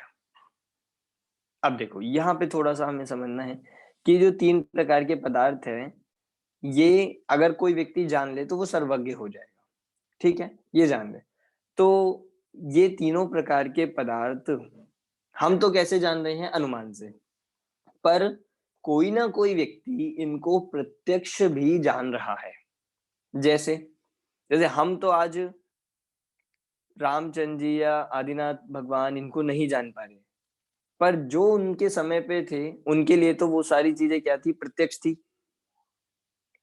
हम सुमेरु पर्वत भरत क्षेत्र से बाहर, मतलब भरत क्षेत्र के बाहर हम नहीं जा सकते, तो हमारी ऐसी शक्ति नहीं है। पर जो अन्य विद्याधर है, कोई ना कोई अन्य देव है, उनके तो ये प्रत्यक्ष ज्ञान का विषय बन रहे हैं, सुमेरु पर्वत हो, विदेश क्षेत्र हो, या और भी चीजें। तो ये बात यहाँ ये सिद्ध करी, क्योंकि ये वस्तुएं किसी न किसी के प्रत्यक्ष बनती है, इसीलिए इन पदार्थों को कोई पूरी तरह से जान सकता है, और वो जो जानेगा वो ही सर्वज्ञ कहलाता है। अब देखो मैं इसके लिए एक एग्जांपल देता हूँ। जैसे अनुमान से हम प्रत्यक्ष का उदाहरण लगा रहे हैं। जैसे मान लो आपको कहीं से धुआं आता हुआ दिख रहा है, कहीं पे आपको क्या दिख रहा है? धुआं निकल रहा है, किसी घर से आपको धुआं निकल रहा है, तो आप क्या बोलते हो, क्या मानते हैं वहां पर? कि भाई आग लग गई है, आग लग गई, यही माना जाता है। तो आपने आग देखी क्या? आग आपने देखी नहीं, तो भी आप कैसे कह रहे हो आग लग गई है? कैसे कह सकते हैं आग लगे? हम तो नहीं मान रहे। क्योंकि धुएं का रीजन है आग। क्योंकि आप कहोगे कि धुआं दिख रहा है, तो हमने उससे अनुमान क्या लगाया है? कि आग लगी होगी। तो आपको आग दिखी क्या? आपको तो प्रत्यक्ष नहीं थी, तो हम आपकी बात कैसे माने कि वहां पे आग थी, आग है? तो हम वहां पे अनुमान से उस चीज को सिद्ध करते हैं कि क्योंकि धुआं साधन है और अग्नि उसका साध्य है, और साधन से साध्य का ज्ञान ही अनुमान है। और चलो हमें प्रत्यक्ष नहीं है, पर सिर्फ हमारी बात थोड़ी है, कुछ लोग जो वहां पे साक्षात खड़े हैं उनके तो प्रत्यक्ष है। इसका मतलब ये बताना चाह रहे हैं, जिन वस्तुओं को सामान्य व्यक्ति अनुमान से जानता है या कोई व्यक्ति अनुमान से जानता है, वही चीजें किसी ना किसी का प्रत्यक्ष तो बनती ही है। बन रही कि नहीं? हम यहाँ पे अग्नि को अनुमान से जान रहे हैं, पर वो जहां आग लगी है किसी ना किसी के तो प्रत्यक्ष हो रही होगी। जैसे मैं यहाँ का ही बात करूं, जैसे भाई अमेरिका में या कहीं पे क्या हो रहा है, ये यहाँ पे इंडिया वाले लोगों के लिए एक अनुमान है कि भाई हम अनुमान लगा रहे हैं, टीवी से मानेंगे, न्यूज से या और चीजों से मानेंगे, हम अनुमान से मानेंगे। पर किसी ना किसी के लिए, या जो वहां रह रहे हैं, जो अमेरिका या यूएस में रह रहे हैं, उनके लिए वो चीजें कैसी है, प्रत्यक्ष है कि नहीं। तो जो चीजें हमारे ज्ञान से बाहर हो, हम उन्हें अनुमान से जानते हैं, और जो वस्तु अनुमान का विषय बनती है वो किसी ना किसी के प्रत्यक्ष का विषय भी बनती है, बन सकती है। इससे ये सिद्ध हुआ कि जो 3 लोक है, या फिर जितनी भी ये 3 लोक 3 काल की वस्तुएं जो हमें असंभव लग रही थी जानना, हम इन बातों को अनुमान से जान रहे हैं। पर कोई ना कोई एक व्यक्ति ऐसा हो सकता है जो इनके प्रत्यक्ष जानेगा, और जो इनको प्रत्यक्ष जानता है वही सर्वज्ञ कहलाता है। ये सर्वज्ञ की सिद्धि कर रहे हैं यहाँ पर, क्योंकि हम, आप देखो, हम सिर्फ हमें क्या इसमें एक क्राइटेरिया मिल गया कि क्योंकि वो वस्तु हमारे अनुमान का विषय बन गई। मैं पूछता हूँ, आप भविष्य को जान सकते हो कि नहीं? भविष्य को आप जानते हो कि नहीं? कि जानते हैं, अनुमान से जानते हैं ना। अभी आप कहोगे कि हाँ भाई 10 बजे क्लास पूरी हो जाएगी, तो ये भविष्य को जानना ही तो हुआ। अभी मैं कहूँ कि भाई अगले संडे को हमारा एग्जाम होगा, तो ये भविष्य ही तो बताया। ये भी एक तरह से भविष्य का जानना है, पर ये भविष्य का जानना कैसा है? ये है अनुमान से जानना। समझ आ रहा है? तो ये अनुमान से जानना हुआ, तो इसका मतलब क्या हुआ? जब हम भविष्य को अनुमान से जान सकते हैं, तो ये भविष्य किसी ना किसी का प्रत्यक्ष ज्ञान का विषय भी बन सकता है, और जिनके प्रत्यक्ष ज्ञान का विषय बनता है वो ही होते हैं सर्वज्ञ। इस तरह से आप किसी भी चीज पे लगा के देख सकते हो। जैसे हमने सूक्ष्म पदार्थों में कहा, दूरवर्ती में कहा, अंतरित में कहा, क्योंकि हम उनको अनुमान से जान रहे हैं, इसलिए मतलब वो प्रत्यक्ष के विषय भी बन सकते हैं। और सिर्फ हमें सामान्य सर्वज्ञ सिद्धि में यही प्रूव करना था कि ये सारे पदार्थ प्रत्यक्ष ज्ञान का विषय बन सकते हैं, क्योंकि अन्य मती जो हमारे अन्य दर्शन वाले हैं वो तो यही कहते हैं कि नहीं, बन ही नहीं सकते। वो कहते हैं कोई जान ही नहीं सकता।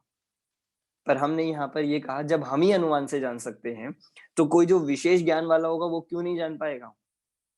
तो और जो विशेष ज्ञान वाला जानेगा, प्रत्यक्ष होगा, वही सर्वज्ञ कहलाएगा। ये 5वें छंद में हुआ। अब 6वें छंद में विशेष सर्वज्ञ सिद्धि यहाँ पर आ रही है। विशेष सर्वज्ञ सिद्धि में आपको बताएंगे कि ठीक है, सर्वज्ञ होते हैं, ये हमने मान लिया। अब ऐसा सर्वज्ञ कौन होता है? अब सब कहेंगे कि नहीं, हम सर्वज्ञ हैं। चारवाक, बौद्ध, हिंदू सब कहेंगे नहीं, हम सर्वज्ञ। तो ठीक है, अब आचार्य समंतभद्र ये भी बता रहे हैं कि अब ये और देख लेते हैं कि आखिर सर्वज्ञ कौन हो सकते हैं। पहले तो यही नहीं मान रहे थे कि सर्वज्ञ होते हैं, अब उतनी मुश्किल से ये समझाया कि हाँ सर्वज्ञ होते हैं। अब दूसरा झगड़ा इस बात पे है कि आखिर सर्वज्ञ है कौन? सब तो हो नहीं सकते। पहली ये बात बता दी कि सब तो हो नहीं सकते, क्योंकि सब बहुत अलग अलग प्रकार के हैं। तो अब इस 6वें छंद में विशेष, इसको कहते हैं विशेष सर्वज्ञ सिद्धि। पर्टिकुलर, जैसे हम पहले बोले कि भाई मान लो हम कहे इंजीनियर, कि हाँ इंजीनियर हो सकते हैं, ठीक है, इंजीनियर हो सकते हैं। पहले तो कोई मानता नहीं था, फिर हाँ बताया कि हाँ इंजीनियर हो सकते हैं, तो ये हो गया सामान्य सर्वज्ञ सिद्धि। अब हम ये बताएंगे विशेष, कि हाँ ये इंजीनियर है या ये नहीं है, बिल्कुल पर्टिकुलर जिसे कहेंगे वो कहा जाएगा विशेष सर्वज्ञ सिद्धि। अब उसका एक क्राइटेरिया इस 6वें छंद में दे रहे हैं, पढ़ता हूं मैं। सत्वमेवासि निर्दोषो युक्ति शास्त्रा विरोधी वाक् अविरोधो यदिष्टं ते प्रसिद्धेन न बाध्यते। कोई उच्चारण करेगा, पढ़ेगा इसे? मैं ट्राई करूं? बताइए। हाँ पढ़िए रोहन जी। स्वत्वमेवासि निर्दोषो युक्तिशास्त्राविरोधी वा अविरोधो यदिष्टते प्रसिद्धेन न बाध्यते। अविरोधो यदिष्टम ते, यहाँ पे हमें कॉमा करना है, फिर हम जब बोलेंगे प्रसिद्धेन न बाध्यते। उच्चारण आपका बिल्कुल शुद्ध है, बिल्कुल सही पढ़ा आपने। ठीक, देखिए ये अपना छठवें छंद में विशेष सर्वज्ञ सिद्धि कह रहे हैं। क्या अब सर्वज्ञ होते हैं, ठीक है, ये सिद्ध हो गया। अब कौन होते हैं सर्वज्ञ? ठीक है, अब इसमें बताएंगे स त्वमेवासि निर्दोषो। त्वमेवासि मतलब हे भगवान आप ही हो। वह मतलब स, वह जिसकी बात चल रही थी ना, वह सर्वज्ञ आप ही हो। क्यों? निर्दोष होने से। वह निर्दोष आप ही हो, क्योंकि आप निर्दोष हो। और कैसे हो? क्योंकि आपके वचन युक्ति शास्त्र अविरोधी वाक, क्योंकि आपके वचन युक्ति और शास्त्र से विरोध को प्राप्त नहीं होते हैं। मतलब हे जिनेंद्र देव, हे आप, तो आपके वचन ऐसे हैं जो ना तो किसी युक्ति से काटे जा सकते हैं और ना ही किसी शास्त्र से काटे जा सकते हैं। ऐसे आपके वचन हैं, अविरोधी वचन हैं, विरोध रहित है। और अविरोध का कारण क्या है कि अविरोधो यदिष्टम ते प्रसिद्धेन न बाध्यते। मतलब एक तो आपके वचन विरोध रहित है, और क्यों विरोध रहित है? क्योंकि आपका इष्ट है वह प्रत्यक्ष से बाधित खंडित नहीं। मतलब आपका इष्ट मतलब जो आपका मत है, जो आप जानते हो, जो आप बताते हो, जो आपके वचन है, वो कैसे हैं? प्रसिद्धेन न बाध्यते, वह किसी ज्ञान से, किसी प्रत्यक्ष ज्ञान से बाधित नहीं होते हैं। मतलब आपके वचन ऐसे हैं जो किसी तर्क, युक्ति, आगम से काटे नहीं जा सकते। मतलब जैसे अन्य धर्म आदि में, अन्य मत आदि में कुछ अटपटी सी बातें होती हैं, कह तो रहे हैं कुछ और प्रत्यक्ष दिख रहा है कुछ और। पर ऐसा कह रहे हैं, हे जिनेंद्र देव आपके वचन प्रत्यक्ष से काटे नहीं जा सकते, अर्थात खंडित नहीं होते हैं। इसलिए आपके वचन युक्ति और शास्त्र से अविरोधी है, इसलिए वह सर्वज्ञ आप ही हो। मतलब विशेष सर्वज्ञ भी किसे कहना है, इसका एक क्राइटेरिया मिल गया कि जिसके वचन युक्ति और शास्त्र से अविरोधी होंगे। जिसके वचन कैसे होंगे? युक्ति और शास्त्र से अविरोधी है। तो हम ये लगा के देख लें कि भाई युक्ति से, अब कोई कहे कि भाई अग्नि शीतल होती है, अग्नि शीतल होती है, ठंडी होती है, तो उसका ये वचन कैसा है? प्रत्यक्ष ज्ञान से विरोधी है, क्योंकि हम हाथ डाल के देख रहे हैं तो हमें गर्म दिख रही है, आप कह रहे हो शीतल होती है। जैसे हम कहे कि कोई ये कहे, जैसे कोई अन्य मती कहे कि संसार में बहुत सुख है, संसार में बहुत सुख है, आराम से रहो, बढ़िया सुखी जीवन बिताओ, खाओ पियो मस्त रहो, बहुत सुख है। तो ये जो अन्य मती ने हमें उपदेश दिया या किसी अन्य दर्शन ने उपदेश दिया, ये उपदेश क्या उनका सही हो सकता है? तो हम इसको देखा कि भाई ये तो चीज हमें प्रत्यक्ष से ही खंडित होती दिख रही है। प्रत्यक्ष में ही हमें लोग दुखी दिख रहे हैं, रोते हुए दिख रहे हैं, प्रत्यक्ष में ही दूसरे व्यक्ति, तो क्या हम भी दुखी ही हैं? तो संसार में सुख है, ये बात तो उनकी प्रत्यक्ष से ही खंडित हो गई। तो इसका मतलब उनके वचन विरोध सहित हुए। और जिनेंद्र देव साफ साफ कहते हैं कि संसार में सुख नहीं है, आप चाहे कितना भी मानो और नहीं है। और वो बात हमें बिल्कुल प्रूफ हो रही है, आज हम मान रहे हैं, उस बात को दिखाई देता है। तो ये एक एग्जाम्पल हुआ। ऐसे आप और भी लगा के देखो कि जिनेंद्र देव आपके वचन किसी के द्वारा काटे नहीं जा सकते। आप बताइए मुझे कोई भी एक बात ऐसी जो ऐसा लगता हो कि नहीं ये तो चौथे काल पे अप्लाई होता था, आज नहीं होगा। कोई सिद्धांत ऐसा जो आज बदल गया हो, कोई सिद्धांत ऐसा जो जिनेंद्र भगवान ने तो कहा हो पर काटा जा सकता हो, खंडित हो सकता हो। बताइए कोई भी ऐसी बात नहीं कि उनके वचनों में, उनके कथनों में कोई भी ऐसी बात नहीं है। इसलिए आप ही वो सर्वज्ञ हो। मतलब देखिए सिद्ध तो करना था सर्वज्ञपना, और सिद्ध करने का आधार क्या हुआ कि आपके वचन। पर ये एक बहुत साइकोलॉजिकल बात है। हमें किसी व्यक्ति को प्रामाणिक सिद्ध करना हो, मानना हो, तो हम उनके वचनों से ही मानते हैं। जैसे अब मैं कहूं भाई आप ये मानो कि आप सब जानते हो, आप सब जानते हो, तो वो कैसे पता चलेगा मुझे आप सब जानते हो? भाई ज्ञान तो आपका अंदर है, हमें तो पता नहीं चल रहा। तो आपके जैसे वचन होंगे जो आप बोलोगे, उन वचनों के आधार पर ये चीज मानी जा सकती है कि हाँ आपको कुछ ज्ञान है। ऐसे ही किया जाएगा, ऐसी पद्धति है। वचनों से ही उसकी प्रामाणिकता मानी जाती है। टोडरमल जी ने भी इस बात को लिखा कि वचनों की प्रामाणिकता से व्यक्ति की प्रामाणिकता है, और जिसके वचन ही प्रामाणिक नहीं हो, वचन में ही परस्पर विरोध दिख रहा हो, तो उनको हम उनका ज्ञान बड़ा होगा या वो सर्वज्ञ होंगे, ये कैसे मान सकते हैं? इसलिए उन्होंने भी वहां पे परीक्षा करने में यही बात बताई कि जिसके वचन युक्ति और शास्त्र से अविरोधी होंगे तो निश्चित रूप से उनका ज्ञान भी कैसा होगा? प्रामाणिक कहा जाएगा, और वो ज्ञान की प्रामाणिकता का नाम ही सर्वज्ञ है। इसलिए हे जिनेंद्र देव, ना हमें आप दिख रहे हो, ना आपका ज्ञान दिख रहा है, पर आपके वचन हमें आज प्राप्त है। ये जिनवाणी, ये उपदेश हमें आज मिला है, तो ये हमने पढ़े हैं और हमने पूरा देख लिया। इसके आधार से हमें ये पता चल गया कि आपके वचन अविरोधी है, कोई इनको खंडित करने में सक्षम नहीं है, क्योंकि जो जो आपने बातें कही वो बिल्कुल सत्य आज भी दिख रही है और पहले भी थी। इसीलिए आप ही सर्वज्ञ सिद्ध होते हो। ये होती है विशेष सर्वज्ञ सिद्धि। समझ आ रही है नरेश जी?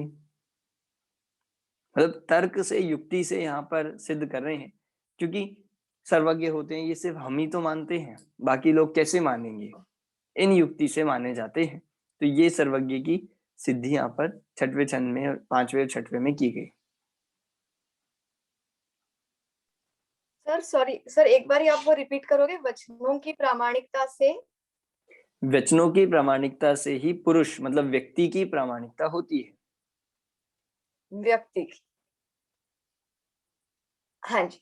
मतलब आप इसको एग्जाम्पल हम ऐसा भी देख सकते हैं ना, लोक में कोई व्यक्ति है जो बिल्कुल उल्टी सीधी बातें करता है, अटपटी सी बातें करता है, तो आप उसको प्रामाणिक मानोगे क्या?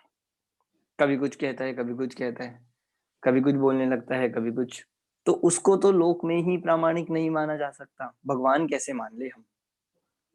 तो भगवान मानने के लिए तो सबसे पहले ये होना चाहिए कि उनके वचन कैसे होने चाहिए? अविरोधी होने चाहिए, प्रामाणिक होने चाहिए। और सर ठीक है। उसके बाद में आप बोले थे कि ना आप दिखते हो, और उसके बाद क्या बोले थे सर? प्लीज कि ना आपका ज्ञान दिखता है, हमें तो नहीं दिख रहा सर्वज्ञ का ज्ञान, हमें तो उनके सिर्फ वचन ही मिले हैं। जी सर। ठीक है, चलिए 7 वचन आगे देखिए। अब कौन कौन नहीं है सर्वज्ञ, कौन कौन आपके मत से बाहर है, ये बता रहे हैं। देखिए, त्वन्मतामृत भाह्यानां सर्वथैकांतवादिनाम् आप्ताभिमान दग्धानां स्वेष्टम दृष्टेन बाध्यते। त्वन्मतामृत, आपके मत रूपी अमृत से जो बाहर है, बाहर है मतलब बहिरंग में है। कौन? कि जो सर्वथा एकांतवादी है। अब देखिए यहां से थोड़ा सा विषय बदल रहा है, यहां से लेके लास्ट छंद तक। अब आचार्य समंत भद्र एक दूसरी क्वालिटी बता रहे हैं कि जो जो एकांतवादी होते हैं वो सब तो, उनके वचन तो निश्चित रूप से विरोधी ही होंगे एकांतवादी के। एकांतवादी है मतलब एक और क्राइटेरिया मिल गया हमें किसी के वचनों की प्रामाणिकता को देखने का, कि इनके वचन एकांतवादी है या अनेकांतवादी है। ये अनेकांत से बात कर रहे हैं, इनको अपेक्षा का कुछ ज्ञान है या नहीं है, या एकांत से बात कह रहे हैं। तो कह दिया जो एकांतवादी है वो तो आपके मत से बाहर ही है, वो तो बहुत दूर है। और कैसे हैं वे लोग? आप्ताभिमान दग्धा नाम, आप्त के अभिमान से जल रहे हैं। कैसे हैं? मतलब अपने आप को आप्त माने हुए हैं, पर एकांत का कथन करते हैं। अपेक्षा का ज्ञान नहीं है, नयों का ज्ञान नहीं है, स्यादवाद का पता नहीं है, वस्तु स्वरूप का नहीं पता, और एकांत से उपदेश देते हैं। तो वे सब आप्त के अभिमान से जल रहे हैं, मतलब अपने आप को अभी आप्त मानकर भी वे कैसे हैं? उनका स्वेष्टम दृष्टेन बाध्यते हैं, मतलब उनका जो खुद का मत है वो दृष्टेन अर्थात प्रत्यक्ष ज्ञान से बाधित है। उनका जो खुद का मत है वो प्रत्यक्ष से बाधित है, इसीलिए वो एकांतवादी तो आपके मत से सीधा सीधा बाहर ही हो जाते हैं। ठीक है, ये सिंपल ही था, इसमें छोटी सी बात बताई। आगे देखिए 8वें नंबर का छंद। हाँ, अब और उनके क्या होता है जो ऐसे आपके मत से बाहर है, उनके लिए और बताया। कुशला कुशलम कर्म परलोकश्चन क्वचित् एकांत गृह रक्तेषु नाथ स्वपर वैरिषु। देखिए इसमें 8वें छंद में भी और उन्हीं के बारे में बता रहे हैं जो आपके मत से बाहर है। कुशल और अकुशल, कुशल मतलब लिया शुभ और अकुशल लिया अशुभ। शुभ और अशुभ कर्म और क्या क्या, परलोक, परलोक च अर्थात और, न क्वचित और कुछ भी नहीं होता। किनके नहीं होता, जो एकांत ग्रह रक्तेषु नाथ स्वपर वैरिषु, हे नाथ हे भगवान, जो कैसे हैं, एकांत के ग्रह से रक्त हैं, मतलब एकांत के जो आग्रह में लगे हुए हैं। एकांतवादी जो हैं वे सब कैसे हैं, ना तो उनके शुभ कर्म है, ना कोई अशुभ कर्म है, ना उनके परलोक अर्थात ना स्वर्ग नरक सिद्ध होते हैं, ना उनके अन्य मतलब आत्मा का अनादि अनंतपना सिद्ध होता है। मतलब वो ऐसे हैं जिनके कुछ भी नहीं सिद्ध होगा, क्योंकि वे एकांत की बात करते हैं। वे कभी कहते हैं आत्मा मरा है, तो आत्मा मरता है, कभी कहते हैं आत्मा जीता है।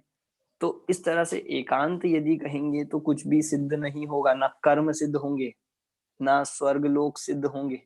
तो इस तरह वे आपके मत से बाहर तो है ही, और कैसे हैं, स्व पर वैरिषु, स्व और पर के वैरी हैं। वैरी मतलब होता है शत्रु, मतलब वो दूसरों के भी शत्रु हैं और खुद के भी शत्रु हैं। मतलब जो ऐसे हम जो अपना अहित करते हैं उनके लिए हम क्या प्रयोग करते हैं कि भाई ये तो खुद के शत्रु हैं, मतलब ये तो खुद के पैरों पे कुल्हाड़ी मारने जैसा हुआ, खुद के शत्रु हैं। तो ऐसा कहने जो एकांतवादी होते हैं, एकांत का उपदेश देते हैं, वो दूसरों के लिए तो हितकारक है ही, पर स्वयं के लिए भी वो कैसे हैं, अहितकारक है, शत्रु है, क्योंकि उनके ना तो कर्म सिद्ध होंगे और ना ही परलोक सिद्ध होगा। ये एक एग्जाम्पल दे दिया कर्म और परलोक का, कि जैसे कर्म सिद्ध करने के लिए भी क्या चाहिए कि भाई एकांत से नहीं हो सकता, अनेकांत से ही होगा। और स्वर्ग लोक, स्वर्ग परलोक आदि होते हैं, इसके लिए भी अनेकांत के बिना सिद्ध नहीं होगा। इसलिए एकांतवादी सब आपके मत से बाहर है, ये बात वहां पे बता दी। ठीक है, चलते हैं 9वें छंद की तरफ। अब यहाँ पर अब एकांत की जब टॉपिक आया तो अब एक एकांत का एग्जाम्पल यहाँ पर देकर बात शुरू कर रहे हैं। भाव और अभाव, इस बात को यहाँ पर शुरू कर रहे हैं। आपको ध्यान होगा हमने 4 अभाव भी पढ़े हैं और भाव भी पढ़े हैं। तो वहां भी हमने बताया था कि आत्मा में भाव है या अभाव है, कि भाई दोनों की बातें हैं। भाव अस्ति से कहे थे और अभाव नास्ति से उसे बताया हूं। पर यदि कोई किसी एक के ही एकांत को मान ले, भाव को माने अभाव को ना माने, या कोई अभाव को मान ले भाव को ना माने, तो क्या दिक्कत आएंगी यहाँ पर बता रहे। देखिए, भावैकान्ते पदार्थानाम अभावानाम पन्नवात् सर्वात्मकम अनाद्यंतम अस्वरूपम अतावकम। अगर अब एकांत का एग्जाम्पल यहाँ पर दे रहे हैं, अगर भाव को ही माना जाए, अभाव को नहीं माना जाए, तो क्या दिक्कत आएगी। अगर सिर्फ पदार्थों के एकांत से अस्तित्व मतलब भाव को ही स्वीकार करें, अभाव को नहीं मानेंगे, तो क्या हो जाएगा। तो देखिए इसमें लिया सर्वात्मकम, पहला पॉइंट लिया सर्वात्मकम, कि वस्तु सब रूप हो जाएगी। एक वस्तु का दूसरी वस्तु में अभाव है, ये अभाव है तभी तो हम अलग अलग वस्तु मान पा रहे हैं। यदि हम अभाव ही नहीं होता तो सारी वस्तु एक हो जाती, इसका मतलब है सर्वात्मकम, एक हो जाती। दूसरा, अनादि अनंत स्वरूप रहित हो जाएगा। मतलब अगर सिर्फ पदार्थों के एकांत से भाव को ही माना जाएगा तो अनादि अनंत स्वरूप भी सिद्ध नहीं हो पाएगा। देखो इसका अर्थ पढ़ता हूं मैं। जो आपको नहीं मानते हैं उनके यहाँ पर पदार्थों का एकांत से अस्तित्व है, ऐसा स्वीकार करने पर 4 प्रकार के अभावों का लोप हो जाने से वस्तु तत्व सब रूप अनादि अनंत स्वरूप से रहित हो जाएगा। मतलब क्योंकि जो अनादि अनंत पना है वो भाव और अभाव के कारण है। मतलब वस्तु में कोई भी एक पक्ष यदि सर्वथा से मान लिया जाएगा तो उसका ना तो उसमें अभाव सिद्ध होगा, ना परस्पर में एक दूसरे में भिन्नता रह पाएगी। अब इसका एग्जाम्पल, अभी तो ये सामान्य बात बता दी, अब एक एक अभाव पे लगा के दिखा रहे हैं। अब अगले छंद से कि अगर आपने प्राग भाव नहीं माना तो क्या होगा, प्रध्वंस भाव नहीं माना तो क्या हो जाएगा, अन्योन्य नहीं माना तो क्या होगा, अत्यंता नहीं माना तो क्या दिक्कत आएगी, ये चीज यहाँ पर बता रहे हैं। इस छंद में 9वें छंद में कॉमन बता दिया कि ऐसा मानने से अनादि अनंत और स्वरूप अर्थात भिन्न भिन्न रूप पदार्थ सिद्ध नहीं होगा। देखिए 10वां छंद निकाल लीजिए। 10वें से ये बात आई, कार्य द्रव्य मनादि स्यात् प्राग भावस्य निन्नवे प्रध्वंसस्य च धर्मस्य प्रत्यवेनन्ततां व्रजेत। कार्य द्रव्य, देखिए प्राग भाव थोड़ा मैं पूछ लेता हूँ किसे कहते हैं प्राग भाव, कुंजन जी प्राग भाव किसे कहा था? जो पूर्व पर्याय को ना माने उसे। नहीं, प्राग भाव किसे कहते हैं? प्राग भाव भूतकाल की पर्याय का, जो भूतकाल की पर्याय को नहीं मानेंगे, राइट? हाँ नहीं, वो तो हो गया कि प्राग भाव को नहीं मानना। मैं पूछ रहा हूँ अगर प्राग भाव किसे कहा गया, जैसे 4 अभाव में बताया था। शशि जी आप बता रहे हैं, शशि जी आप अब की अवस्था में पहले की अवस्था का अभाव प्राग भाव कहलाता है। बिल्कुल सही। मतलब हम इसको अगर थोड़ा अच्छे शब्दों में कहें तो भूतकाल की पर्याय का वर्तमान में अभाव है, ये है प्राग भाव। ठीक है कुंजन जी, ध्यान आ गया कि जो भूतकाल की पर्याय है उसका वर्तमान में अभाव, इसका नाम है प्राग भाव। अब अगर हम ये कहें कि प्राग भाव नहीं होता, हम प्राग भाव को नहीं मानेंगे, तो क्या दिक्कत आएगी? अब ऐसी प्रध्वंस भाव किसे कहते हैं? प्रध्वंस भाव की क्या परिभाषा है?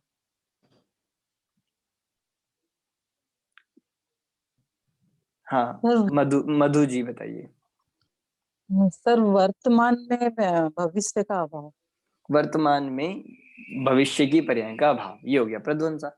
अब यहाँ जो बात बता रहे हैं कि प्राग भाव को नहीं मानने में क्या परेशानी आएगी और प्रध्वंसा भाव को नहीं मानने में क्या दिक्कत आएगी? बहुत सिंपल है और बहुत इंपॉर्टेंट छंद है। देखिए पढ़ते हैं 10वें नंबर का छंद मैं बताता हूँ पढ़ के। इसमें प्राग और प्रध्वंसा की बात कही है। कार्य द्रव्यम मनादि स्यात् प्राग भावस्य निन्नवे प्रध्वंसस्य च धर्मस्य प्रत्यवेनन्ततां व्रजेत्। बहुत सिंपल है। कार्य द्रव्यम अनादि स्यात्, कि कार्य द्रव्य, कार्य अर्थात जो भी द्रव्य में कार्य हो रहा है वो क्या हो जाएगा?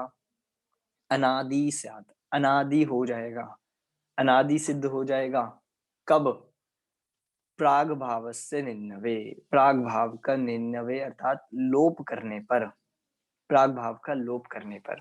मतलब प्राग भाव ही तो हमें ये बता रहा है कि उस कार्य की पहले बिगनिंग थी, अब वो नहीं है। पर अगर हम प्राग भाव को नहीं मानेंगे तो क्या हो जाएगा कि वो कार्य तो अनादि से चल रहा है, मतलब कहीं उसकी स्टार्टिंग, कहीं उसका वो हुआ ही नहीं, इसलिए वो कार्य क्या बन जाएगा कि अनादि से चला आ रहा है। अगर प्राग भाव मान रहे हैं, इसी से ये बात सिद्ध हो गई कि वो जो अनादि की बात हुई थी वो अब नहीं है, वो चीज अब नष्ट हो गई है। जैसे हम अगर भूतकाल की बात करेंगे कि जैसे अभी भाई ईयर चेंज हो गया तो 2021 अब नहीं है, अब 2022 है, तो ये प्राग भाव यदि नहीं मानेंगे तो क्या होगा कि भाई 2021 ही चलता रहेगा। मतलब ये आपको समझ आ रहा है कि वो कार्य अनादि से होता आ रहा है, यही सिद्ध हो जाएगा। दूसरा, इसी बात को दूसरे एंगल से बता दिया कि प्रध्वंसा भाव को नहीं मानेंगे तो क्या हो जाएगा कि प्रध्वंसा भाव मतलब भविष्य की पर्याय का वर्तमान में अभाव, इसका नाम है प्रध्वंसा। तो अगर प्रध्वंसा भाव को नहीं माना जाएगा तो क्या हो जाएगा, जो आज है वो कब तक चलेगा, अगर उसका भविष्य में अभाव नहीं मानोगे तो वो चीज अनंत काल तक चलेगी। इसका अर्थ यहाँ पे लिया कि वह कार्य अनंत हो जाएगा, प्रध्वंसा भाव के अभाव होने पर अनंत पने को प्राप्त हो जाएगा कि भाई वो जो आज है, प्रेजेंट है, इसका कल अभाव होगा। आज 2022 है तो अगले साल 2023 आ जाएगा, तो इसका अभाव होगा। पर अगर प्रध्वंसा भाव नहीं मानोगे तो ये ही चलता रहेगा। तो इसीलिए इन दोनों के लोप नहीं किया जा सकता है, दोनों को मानना जरूरी है। रोहन जी बताइए। यहाँ ये भी कह सकते हैं क्या कि उत्पाद व्यय और द्रव्य की जो व्यवस्था है वही खत्म हो जाएगी, परिभाषा ही खत्म हो बिल्कुल जाएगी। बिल्कुल बिल्कुल सही है। उत्पाद व्यय द्रव्य का व्यवस्था ही, वस्तु ही पूरी खंडित हो जाएगी। उत्पाद व्यय द्रव्य ही सत है और सत वस्तु है। जब उत्पाद व्यय द्रव्य ही नहीं होंगे तो वस्तु ही नहीं होगी। इसलिए सिर्फ भाव मान रहे हैं हम, ये ठीक है, ऐसा नहीं है। भाव और अभाव दोनों का ही अपना अपना स्वरूप जानना चाहिए, और एक का भी अभाव कर दिया, कोई कहे कि नहीं हमें तो भूत भविष्य से कोई मतलब नहीं है, नहीं, भविष्य काल और भूतकाल का भी, दोनों के अभावों को भी बताया गया है। अब 11वें छंद में, 11वें कारिका में अन्योन्य और अत्यंता भाव को बता रहे हैं। देखिए, सर्वात्मकं तदेकं स्यात् अन्यापोह व्यतिक्रमे अन्यत्र समवायेन व्यपदिश्येत सर्वथा। ठीक, देखो इसमें क्या बता रहे हैं, अन्योन्य भाव। अन्योन्य भाव किसे कहते हैं नरेश जी? अन्योन्य भाव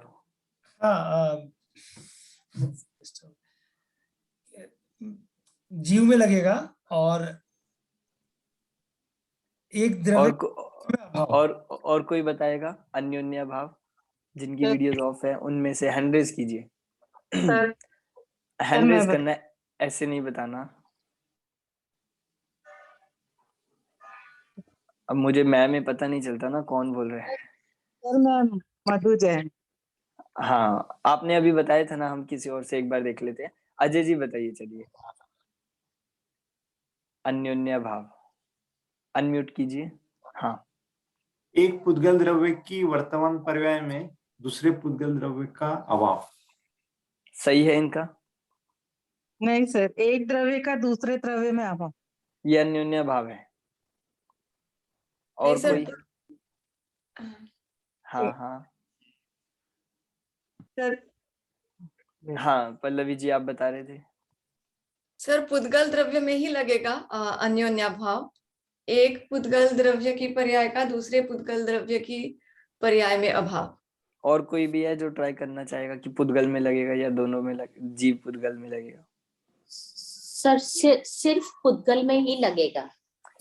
तो हमारे पास ज्यादा वोट इसके आ रहे हैं, पर वोट से कुछ नहीं होगा, क्योंकि ऐसा ही स्वरूप है कि एक पुद्गल द्रव्य की वर्तमान पर्याय का दूसरे पुद्गल द्रव्य में अभाव, इसका नाम है अन्योन्य अभाव। जीव और पुद्गल वाला नहीं है ये, जीव और पुद्गल वाला होता है अत्यंता भाव। उसमें हम सीधा कह देंगे एक द्रव्य का दूसरे द्रव्य में। पर यहाँ जो बात पर्टिकुलरली पुद्गल के लिए कही गई है, एक पुद्गल का दूसरे पुद्गल में। मैंने आपको उदाहरण से बहुत समझाया था कि इस मोबाइल का इस पेन में, या फिर दूध का और उसमें, सब जो दो वस्तुएं हैं उनमें अन्योन्य भाव पाया जाता है।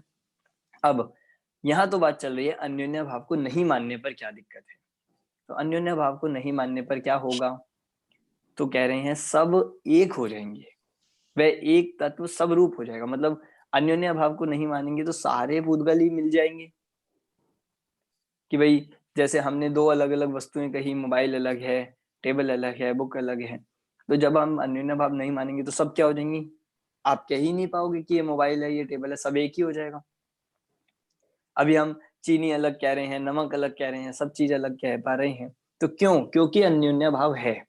अगर अन्योन्य भाव को नहीं माना जाए तो सब रूप हो जाएगा, दिक्कत ही आएगी। दूसरा, अत्यंत भाव को नहीं मानने पर क्या दिक्कत है? तो कहा अत्यंता भाव के नहीं मानने पर सब प्रकार से व्यपदेश नहीं हो सकेगा। व्यपदेश नहीं हो सकेगा मतलब किसी का भी कथन नहीं हो पाएगा।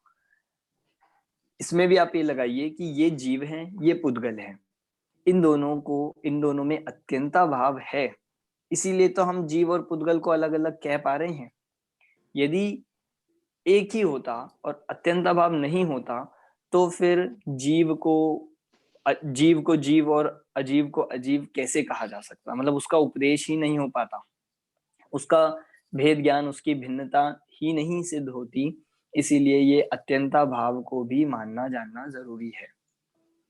चारों अभावों का आपको ध्यान रखना है। प्राग भाव को नहीं मानेंगे तो कार्य अनादि हो जाएगा, प्रध्वंसा भाव को नहीं मानेंगे तो कार्य अनंत काल तक सिद्ध हो जाएगा, अन्योन्या भाव को नहीं मानेंगे तो सब एक रूप हो जाएंगे, और अत्यंता भाव को नहीं मानेंगे तो किसी की भिन्नता, मतलब द्रव्यों की भिन्नता का उपदेश नहीं हो पाएगा। ये शॉर्ट में मैंने आपको यहाँ पर बताया। देखिए आगे चलते हैं 12वें नंबर का। अब थोड़ा सा अभाव वालों को बता रहे हैं कि जो अभाव ही एकांत से मान ले। अब अभाव समझाया तो हो सकता है किसी को अभाव का एकांत हो जाए, भाव को उड़ा दे, तो उसे कह रहे हैं अभाव एकांत पक्षेपि भावान भावापन्नववादिनाम बोधवाक्यम प्रमाणम न केन साधन दूषणम। अब यहाँ तो बहुत अच्छा ये बता रहे हैं कि अभाव को ही यदि कोई मानता है तो क्या दिक्कत आएगी, कि अगर अभाव को ही कोई माने और भाव का लोप कर दे तो उसके मत में तो कुछ भी सिद्ध नहीं होगा। क्या कह रहे हैं, बोध वाक्यम प्रमाणम ना, कि उसके में तो कुछ भी, बोध मतलब ज्ञान, वाक्य मतलब वचन, कोई प्रमाण नहीं होंगे और हर प्रकार से दूषण लगेगा। यहाँ कह रहे हैं कि उसमें दूषण क्या दिखाएं, उसमें तो कुछ सिद्ध ही नहीं होगा। जैसे हम भाव को माने ही नहीं तो अभाव को ही मान रहा है, तो अभाव ही अपने आप में क्या बता देता है कि कुछ है ही नहीं, कुछ है ही नहीं, तो फिर उसके जो जितने वचन है, जितनी बात है, ये भी नहीं होने चाहिए। अभाव इस बात को, इसलिए भाव और अभाव दोनों को मानना चाहिए। वस्तु कथनचित भाव रूप है, कथनचित अभाव रूप है। किसी आपने सप्तभंगी के नाम सुने हैं क्या? सप्तभंग जो होते हैं, सप्तभंग नहीं। कौन कौन से होते हैं सप्तभंग? 7 नए होते हैं। 7 नए तो अलग है, नैगम, नैगम, संग्रह, ऋजुसूत्र, ये तो 7 नए अलग है। सप्तभंग क्या होते हैं? अस्ति नास्ति। हाँ, 2 हुए ये तो। अस्ति नास्ति, अस्ति नास्ति, मतलब वो कह सकते हैं, नहीं कह सकते, और आधा कह सकते, नहीं कह सकते।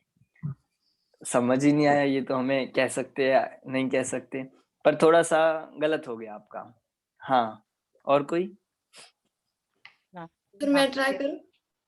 हाँ बताइए। स्यात् अस्ति, स्यात् नास्ति, स्यात् अस्ति अवक्तव्य, स्यात् नास्ति अवक्तव्य, स्यात् अस्ति नास्ति अवक्तव्य। सर आगे याद नहीं आ रहा है। देखिए एक तो मैं क्रम से बताता हूँ, ठीक है? जितना आपने बताया वो ठीक है। स्यात् अस्ति, स्यात् नास्ति, स्यात् अस्ति नास्ति, ये तीसरा है स्यात् अस्ति नास्ति। चौथा है स्यात् अवक्तव्य।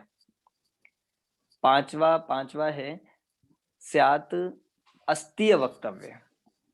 छठवा है स्यात् नास्ति अवक्तव्य, और 7वां है स्यात् अस्ति नास्ति अवक्तव्य। जो मैंने अस्ति नास्ति का, इसको उभय भी कहा जाता है, उभय अवक्तव्य, इस तरह से। अब ये 7 भंग का थोड़ा सा यहाँ पर नाम लेने वाले हैं, इसलिए मैंने एक बार आपको नाम बताए, क्योंकि अब हमें ये तो सिद्ध हो गया कि भाव और अभाव दोनों ही मानने पड़ेंगे, दोनों को हम किसी को भी एक का भी लोप नहीं कर सकते। अब तीसरा एक आ रहा है कि जो दोनों पक्षों को भी जानना चाहिए, उभय को भी मानना पड़ेगा। तो ये 13वें छंद में यहाँ पर बता रहे हैं, पढ़ता हूं। विरोधान्नो भयैकात्म्यम स्याद्वा न्याय विद्विषाम् अवाच्यते कांते प्युक्ति नार्वाच्यम इति युज्यते। क्या यहाँ पर बताने वाले हैं कि देखिए इसका अर्थ पढ़ता हूं।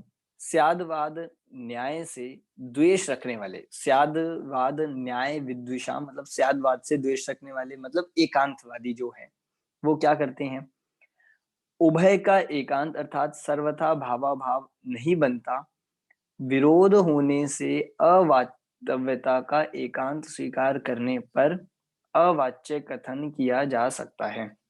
मतलब यहाँ पर एक तीसरी जो मत वाले बता रहे हैं कि जो भाव को तो मान ले, अभाव को मान ले, पर दोनों को नहीं माने।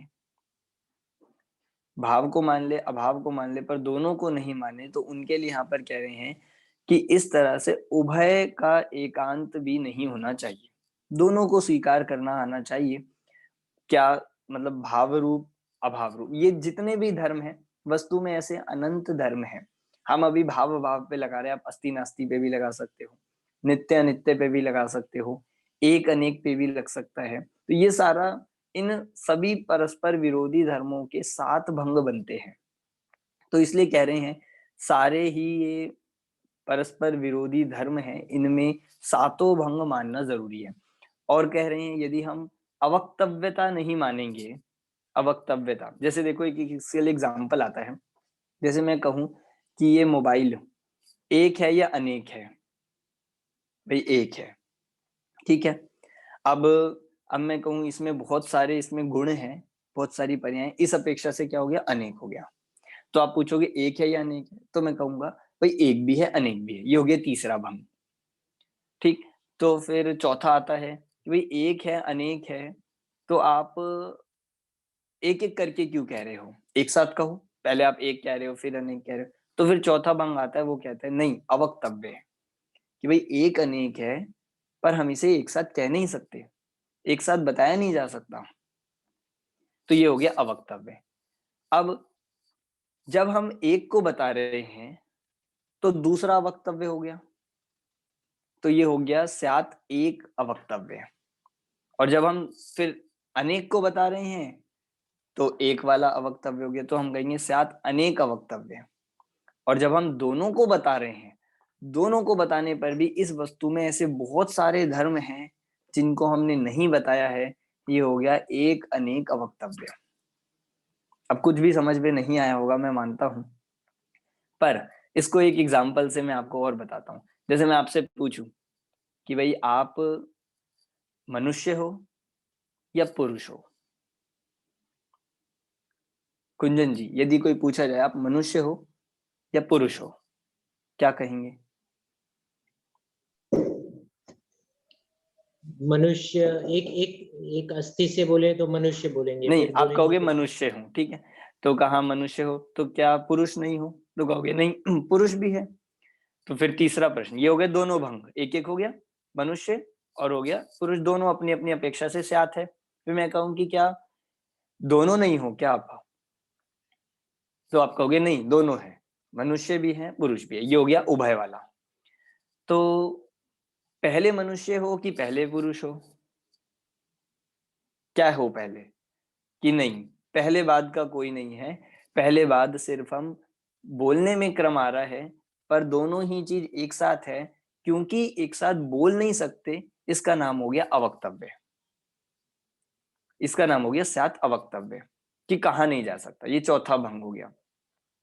फिर इसके बाद हम देखें तो अब मैं पूछूं कि चलो ठीक है कहा नहीं जा सकता, पर कह तो रहे हैं, कह भी रहे हो और ये कह रहे हो कहा नहीं जा सकता, तो इसका मतलब है कि कुछ कहा जा सकता है, पूरा नहीं कहा जा सकता।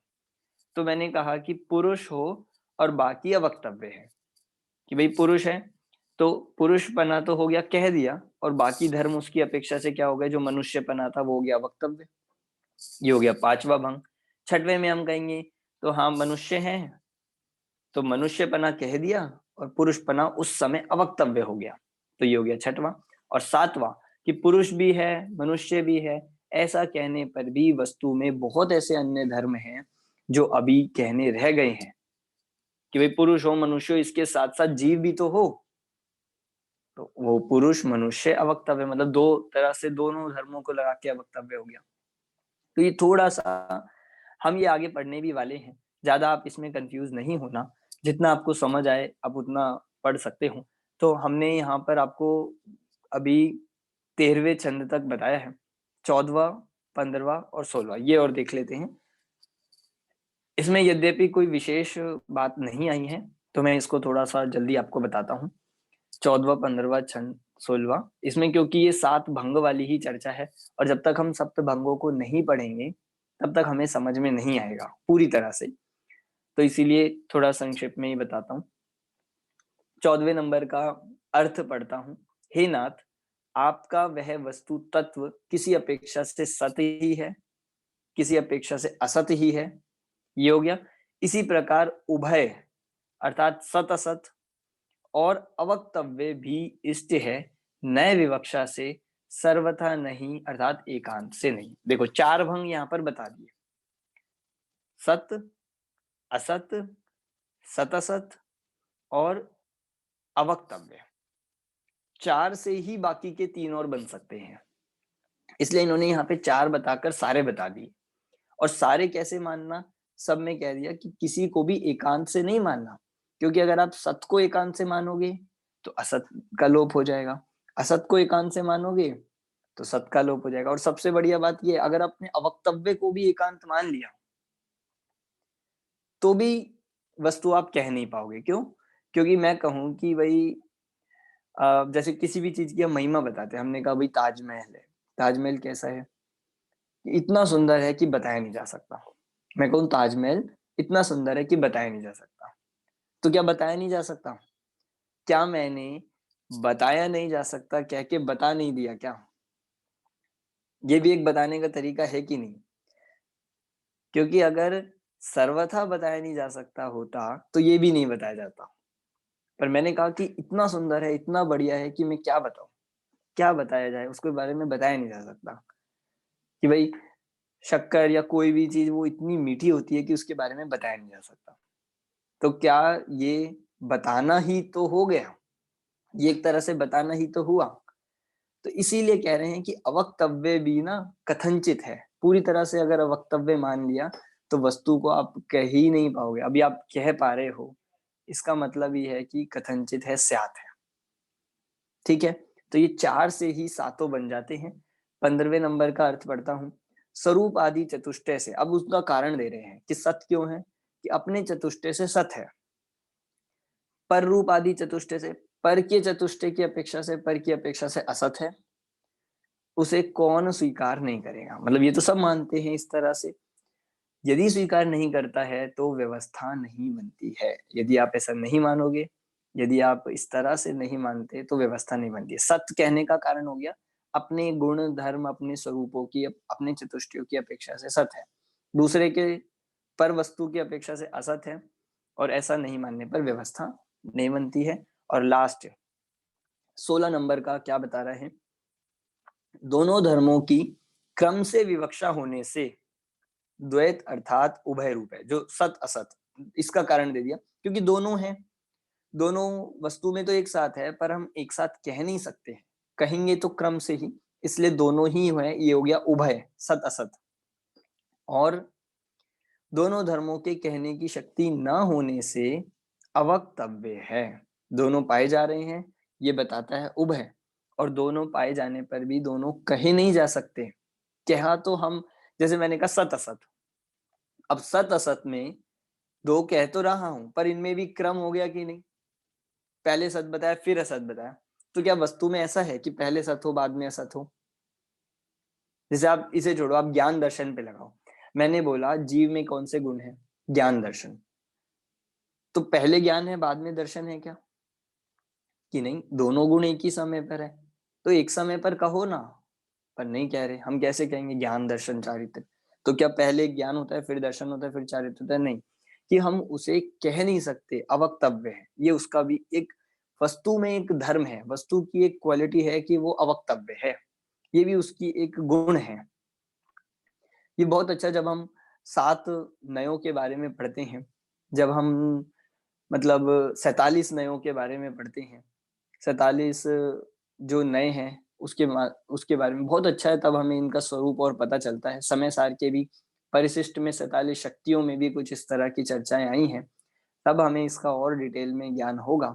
पर अभी जितना हमारे लिए समझना था, मेन इसमें जो बात आई है वो सर्वज्ञ सिद्धि की आई है, और आप्त की महानता किस कारण से, इस बात को आपको ध्यान रखना है। एक सर्वज्ञ सिद्धि, एक और जो दूसरी हमें मिलती है वो मैं आपको बता के इसको हम पूरा करेंगे। एक दूसरी सर्वज्ञ सिद्धि भी हमें मिली। एक व्यक्ति, मान लीजिए हमारा एक व्यक्ति मिला और हम उसने कहा कि भाई आप क्यों कहते हो सर्वज्ञ होते, सर्वज्ञ तो होते नहीं है। ठीक है चलो, तो हमने उससे प्रति प्रश्न किया, मतलब आप ये इसको ट्राई कर सकते हो। हमने उनसे पूछा कि भाई सर्वज्ञ नहीं होते हैं, या आप कैसे कह रहे हो? वो कहता है नहीं, होते ही नहीं है, होते ही नहीं है। ठीक है, तो ये बात आप ये बात जानने पर कह रहे हो या बिना जाने कह रहे हो कि सर्वज्ञ नहीं होते हैं? तो बोलता है कि नहीं, हम तो ऐसे ही कह रहे हैं, ऐसे ही कह रहे हैं, कैसे भी मान लो जानने पर। तो ठीक है, मतलब आप बिना जाने कह रहे हो इस बात को। तो आप बिना जाने कह रहे हो कि सर्वज्ञ नहीं होते हैं, तो फिर आपकी बात को हम प्रामाणिक कैसे माने? ठीक है, इसका मतलब बिना जाने वाला पॉइंट तो खंडन हो गया। अगर वो कहे कि नहीं हम जानकर कह रहे हैं, ठीक है चलो, आप जानकर कह रहे हो कि सर्वज्ञ नहीं होते, तो आपने कौन से काल में जाना, कौन से देश में जाना कि अभी नहीं है सर्वज्ञ या कभी नहीं है? तो वो कहेगा कि भाई कभी नहीं है। ठीक है, तो क्षेत्र की अपेक्षा पूछा कि यहाँ नहीं है या कहीं भी नहीं है, कि यहाँ नहीं है, यहाँ तो है ही नहीं, चलो हम भी नहीं मान रहे यहाँ तो, पर कहीं नहीं है। अगर वो कहे कि नहीं कहीं भी नहीं है, तो हमारा प्रश्न ये पूछा जाएगा कि आप ने देखकर कही ये बात या बिना देखे कह रहे हो? मतलब आप कह रहे हो सर्वज्ञ कहीं है, तो आपने सब जगह ढूंढा, सब जगह आप गए, आप पूरे भरत क्षेत्र में घूमे, पूरे मतलब जम्बू द्वीप में घूमे, पूरे ढाई द्वीप में घूमे, पूरे आपने सब जगह देख लिया, कहीं नहीं है। तो आपने सब जगह देख लिया, अर्थात कहीं नहीं है, वो ऐसा कहे। और काल की अपेक्षा भी उसने कहा कि मैंने भूतकाल में भी देख लिया, वर्तमान में भी देख लिया और भविष्य में भी देख लिया कि कहीं नहीं है सर्वज्ञ। तो फिर आचार्य ने कहा कि तुमने भूतकाल, वर्तमान काल, भविष्य काल तीनों देख लिए, ऊर्ध्वलोक, मध्यलोक, अधोलोक तीनों देख लिए, फिर तो तुम ही सर्वज्ञ हो गए, फिर तो सर्वज्ञ सिद्धि हो गए ना।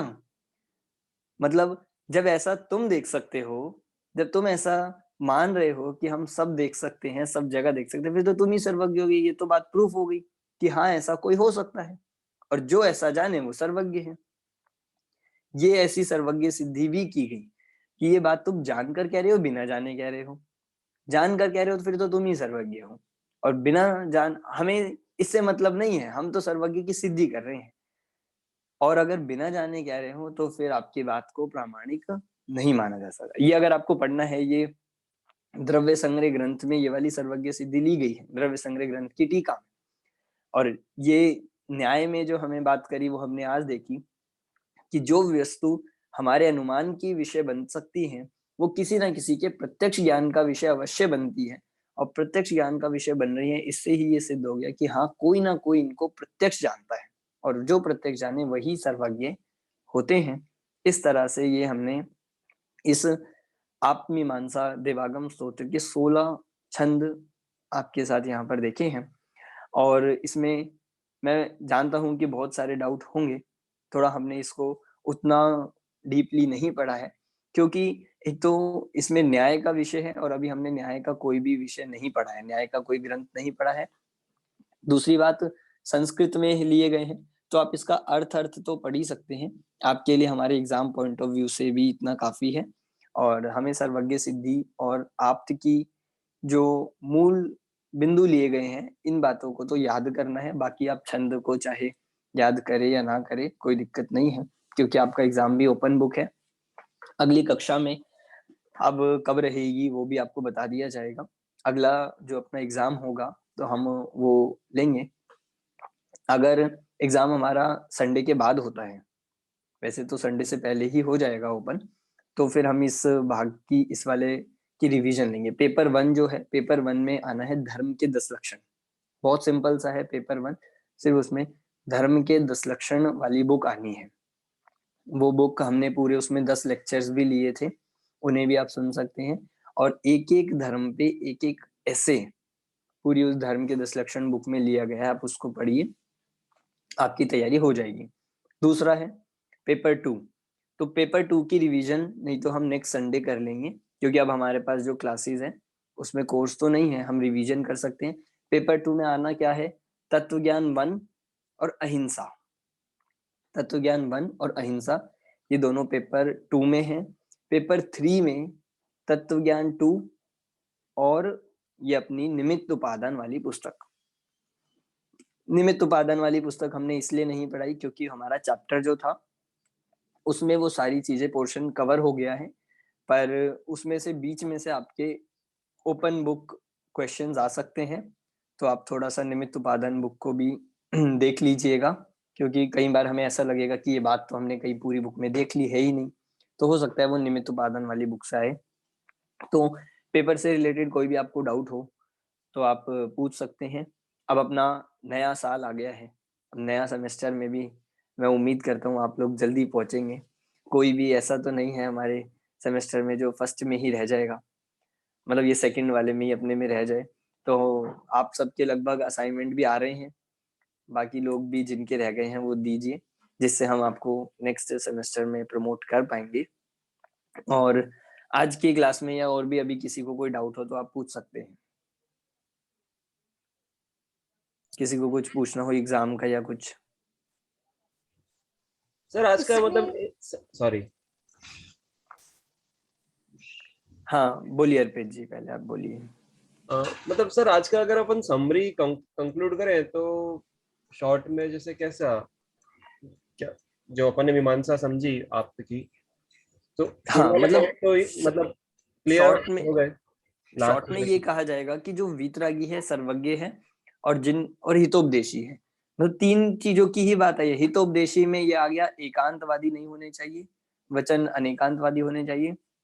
सर्वज्ञता में आ गया कि भाई जिनके, सर्वज्ञता और वीतरागता में कि जिनके दोष और आवरण की हानि हुई हो, जो पदार्थों को प्रत्यक्ष जानते हो वो सर्वज्ञ हैं, वही वीतरागी है। और जो वीतरागी सर्वज्ञ और हितोपदेशी होते हैं वही आप्त है। ये मीमांसा हमने यहाँ पर की है। जो आप्त नहीं होंगे उनमें ये चीज नहीं पाई जाती। और ये अन्य दर्शन में ये सारी चीजें नहीं बैठती है, अन्य व्यक्तियों में नहीं बैठती है। हम उसको ट्राई करके देख सकते हैं, मतलब परीक्षा करके देख सकते हैं। हाँ और इसी में ही एक सवाल पूछना चाहती कि जैसे प्रध्वंसा भाव और हमने प्राग भाव का करा, तो उसकी भावभाषा नहीं हुई कि उससे क्या मतलब रिलेशन, हमने उसका क्या हुआ? हाँ उसको रिलेशन हमने इसलिए लिया क्योंकि जैसे बात आई कि आपके वचन, मतलब आप से जुड़ेगा कि आप्त के वचन परस्पर में विरोधी नहीं होते। फिर आया कि आप्त के वचन एकांतवादी नहीं होते। ठीक है, उससे फिर आया एकांत नहीं होते, तो फिर उसमें कहा कि भाई भाव और अभाव दोनों को मानते हैं, दोनों के उनको, मतलब हमने भी, आप देखो इसका एग्जांपल आ गया ना, हमने एक ही भाग में एक ही बुक में दोनों चैप्टर पढ़ लिए, भाव वाला भी और अभाव वाला भी। इसका मतलब ये जिनागम है, ये स्यादवाद मत है कि यहाँ पर भाव और अभाव दोनों माने जाते हैं। और फिर इसी बात को आगे एक्सटेंड किया कि जो कोई एक को मानेगा वो आपके मत से बाहर है, वो हितोपदेशी नहीं है, वो आप्त नहीं है। तो एक को नहीं मानना मतलब क्या हो गया कि अभाव को नहीं मानेगा तो क्या क्या होगा। तो फिर कौन से अभाव को नहीं मानने पर क्या दिक्कत आएगी, ये फिर बात एक्सटेंड, मतलब ये तो बढ़ता जा रहा है विषय उसको। और अभी तो हमने 16 पढ़े हैं, आप जब पूरे पढ़ोगे ना 114, तो और ऐसे ऐसे चीज उसमें कनेक्ट होती जाएगी। और लास्ट में निष्कर्ष क्या निकलेगा कि इस तरह से आप तो होते हैं, जो वितरागी हो, सर्वज्ञ हो, हितोपदेशी हो, वो आप तो होते हैं। मतलब एक चीज से दूसरी चीज कनेक्ट करते जा रहे हैं, और यही न्याय में और होता है, इस तरह से वो सिद्धि की गई है। ठीक है, अश्वनी जी आप कुछ पूछ रहे थे? मैं तो बस इतना पूछ रहा था, जैसे इसमें आपने बताया भी अरिहंत के 46 मूल गुण होते हैं, तो वो सर ये 46 तो मूल गुण तीर्थंकर के होते हैं ना, अरिहंत के तो 4 ही मूल गुण होंगे इसमें। हाँ, मतलब हम तीर्थंकर अरिहंत की बात कर रहे हैं मुख्यतः से। तीर्थंकर अरिहंत के 46 कहे जाते हैं। ठीक है। और किसी को एग्जाम से रिलेटेड तैयारी कैसी चल रही है आप लोगों की? चल रही है कि नहीं? अर्पित जी। अभी स्टार्ट नहीं हुई, अब करेंगे। हाँ, स्टार्ट नहीं हुई है, मतलब अपना सेमेस्टर तो पूरा हो गया है। राइट। अब स्टार्ट आप कर दीजिए, क्योंकि अब अपने पास टाइम बहुत कम है। और बाकी लोग भी जिनकी तैयारी नहीं स्टार्ट हुई है, बहुत मतलब सिंपल है, पर थोड़ा सा टाइम देने वाली बात है, हमें इसमें टाइम देना होगा, क्योंकि एकमात्र करने योग्य कार्य तो यही है।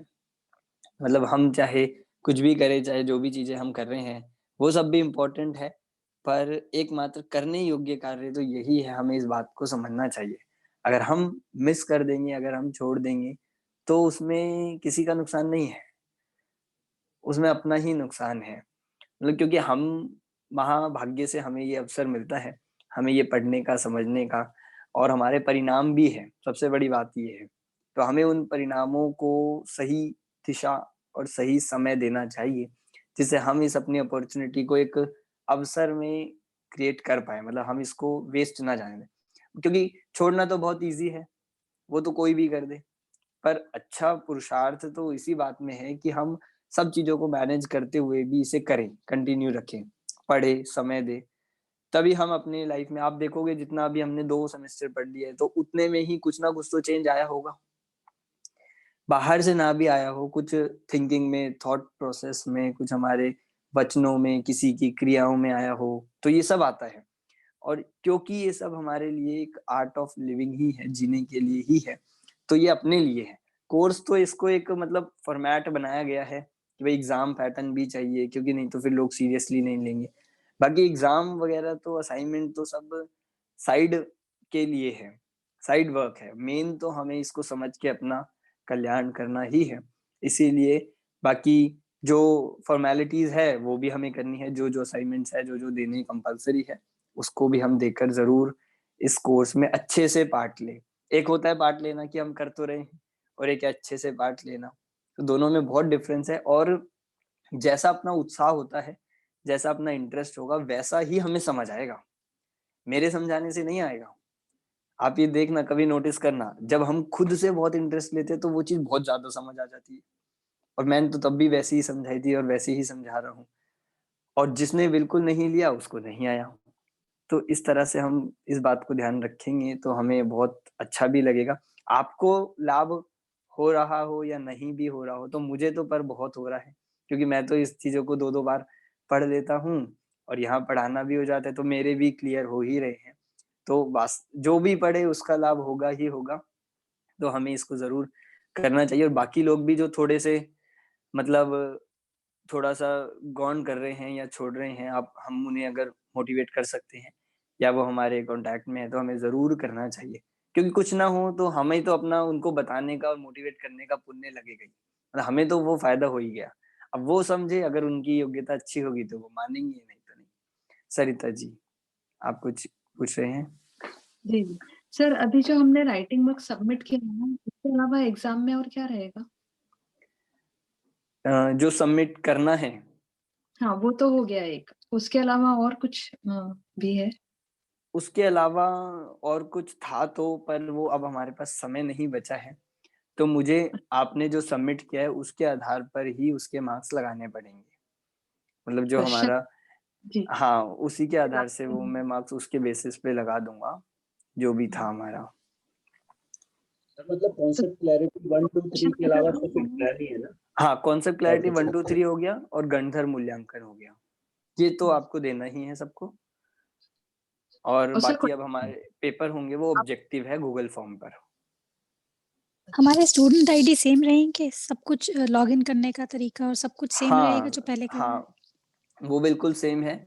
आप लोग वो चीज अभी ही ट्राई कर लीजिए, अभी हमारे पास 1 वीक है पूरा, तो आप अपनी आईडीज एक बार चेक कर लीजिए, कहीं वो बंद ही ना हो गई हो बहुत महीनों से, खुली ना हो, तो आप उन्हें कीजिए लॉगिन, तो वो आपको पता लग जाएगा। फॉरगेट पासवर्ड वगैरह करना होगा तो वो भी हो जाएगा, और किसी को आईडी की दिक्कत आएगी तो वो बता सकते हैं। कोई भूल गया हो तो वो प्रोवाइड की जा सकती है।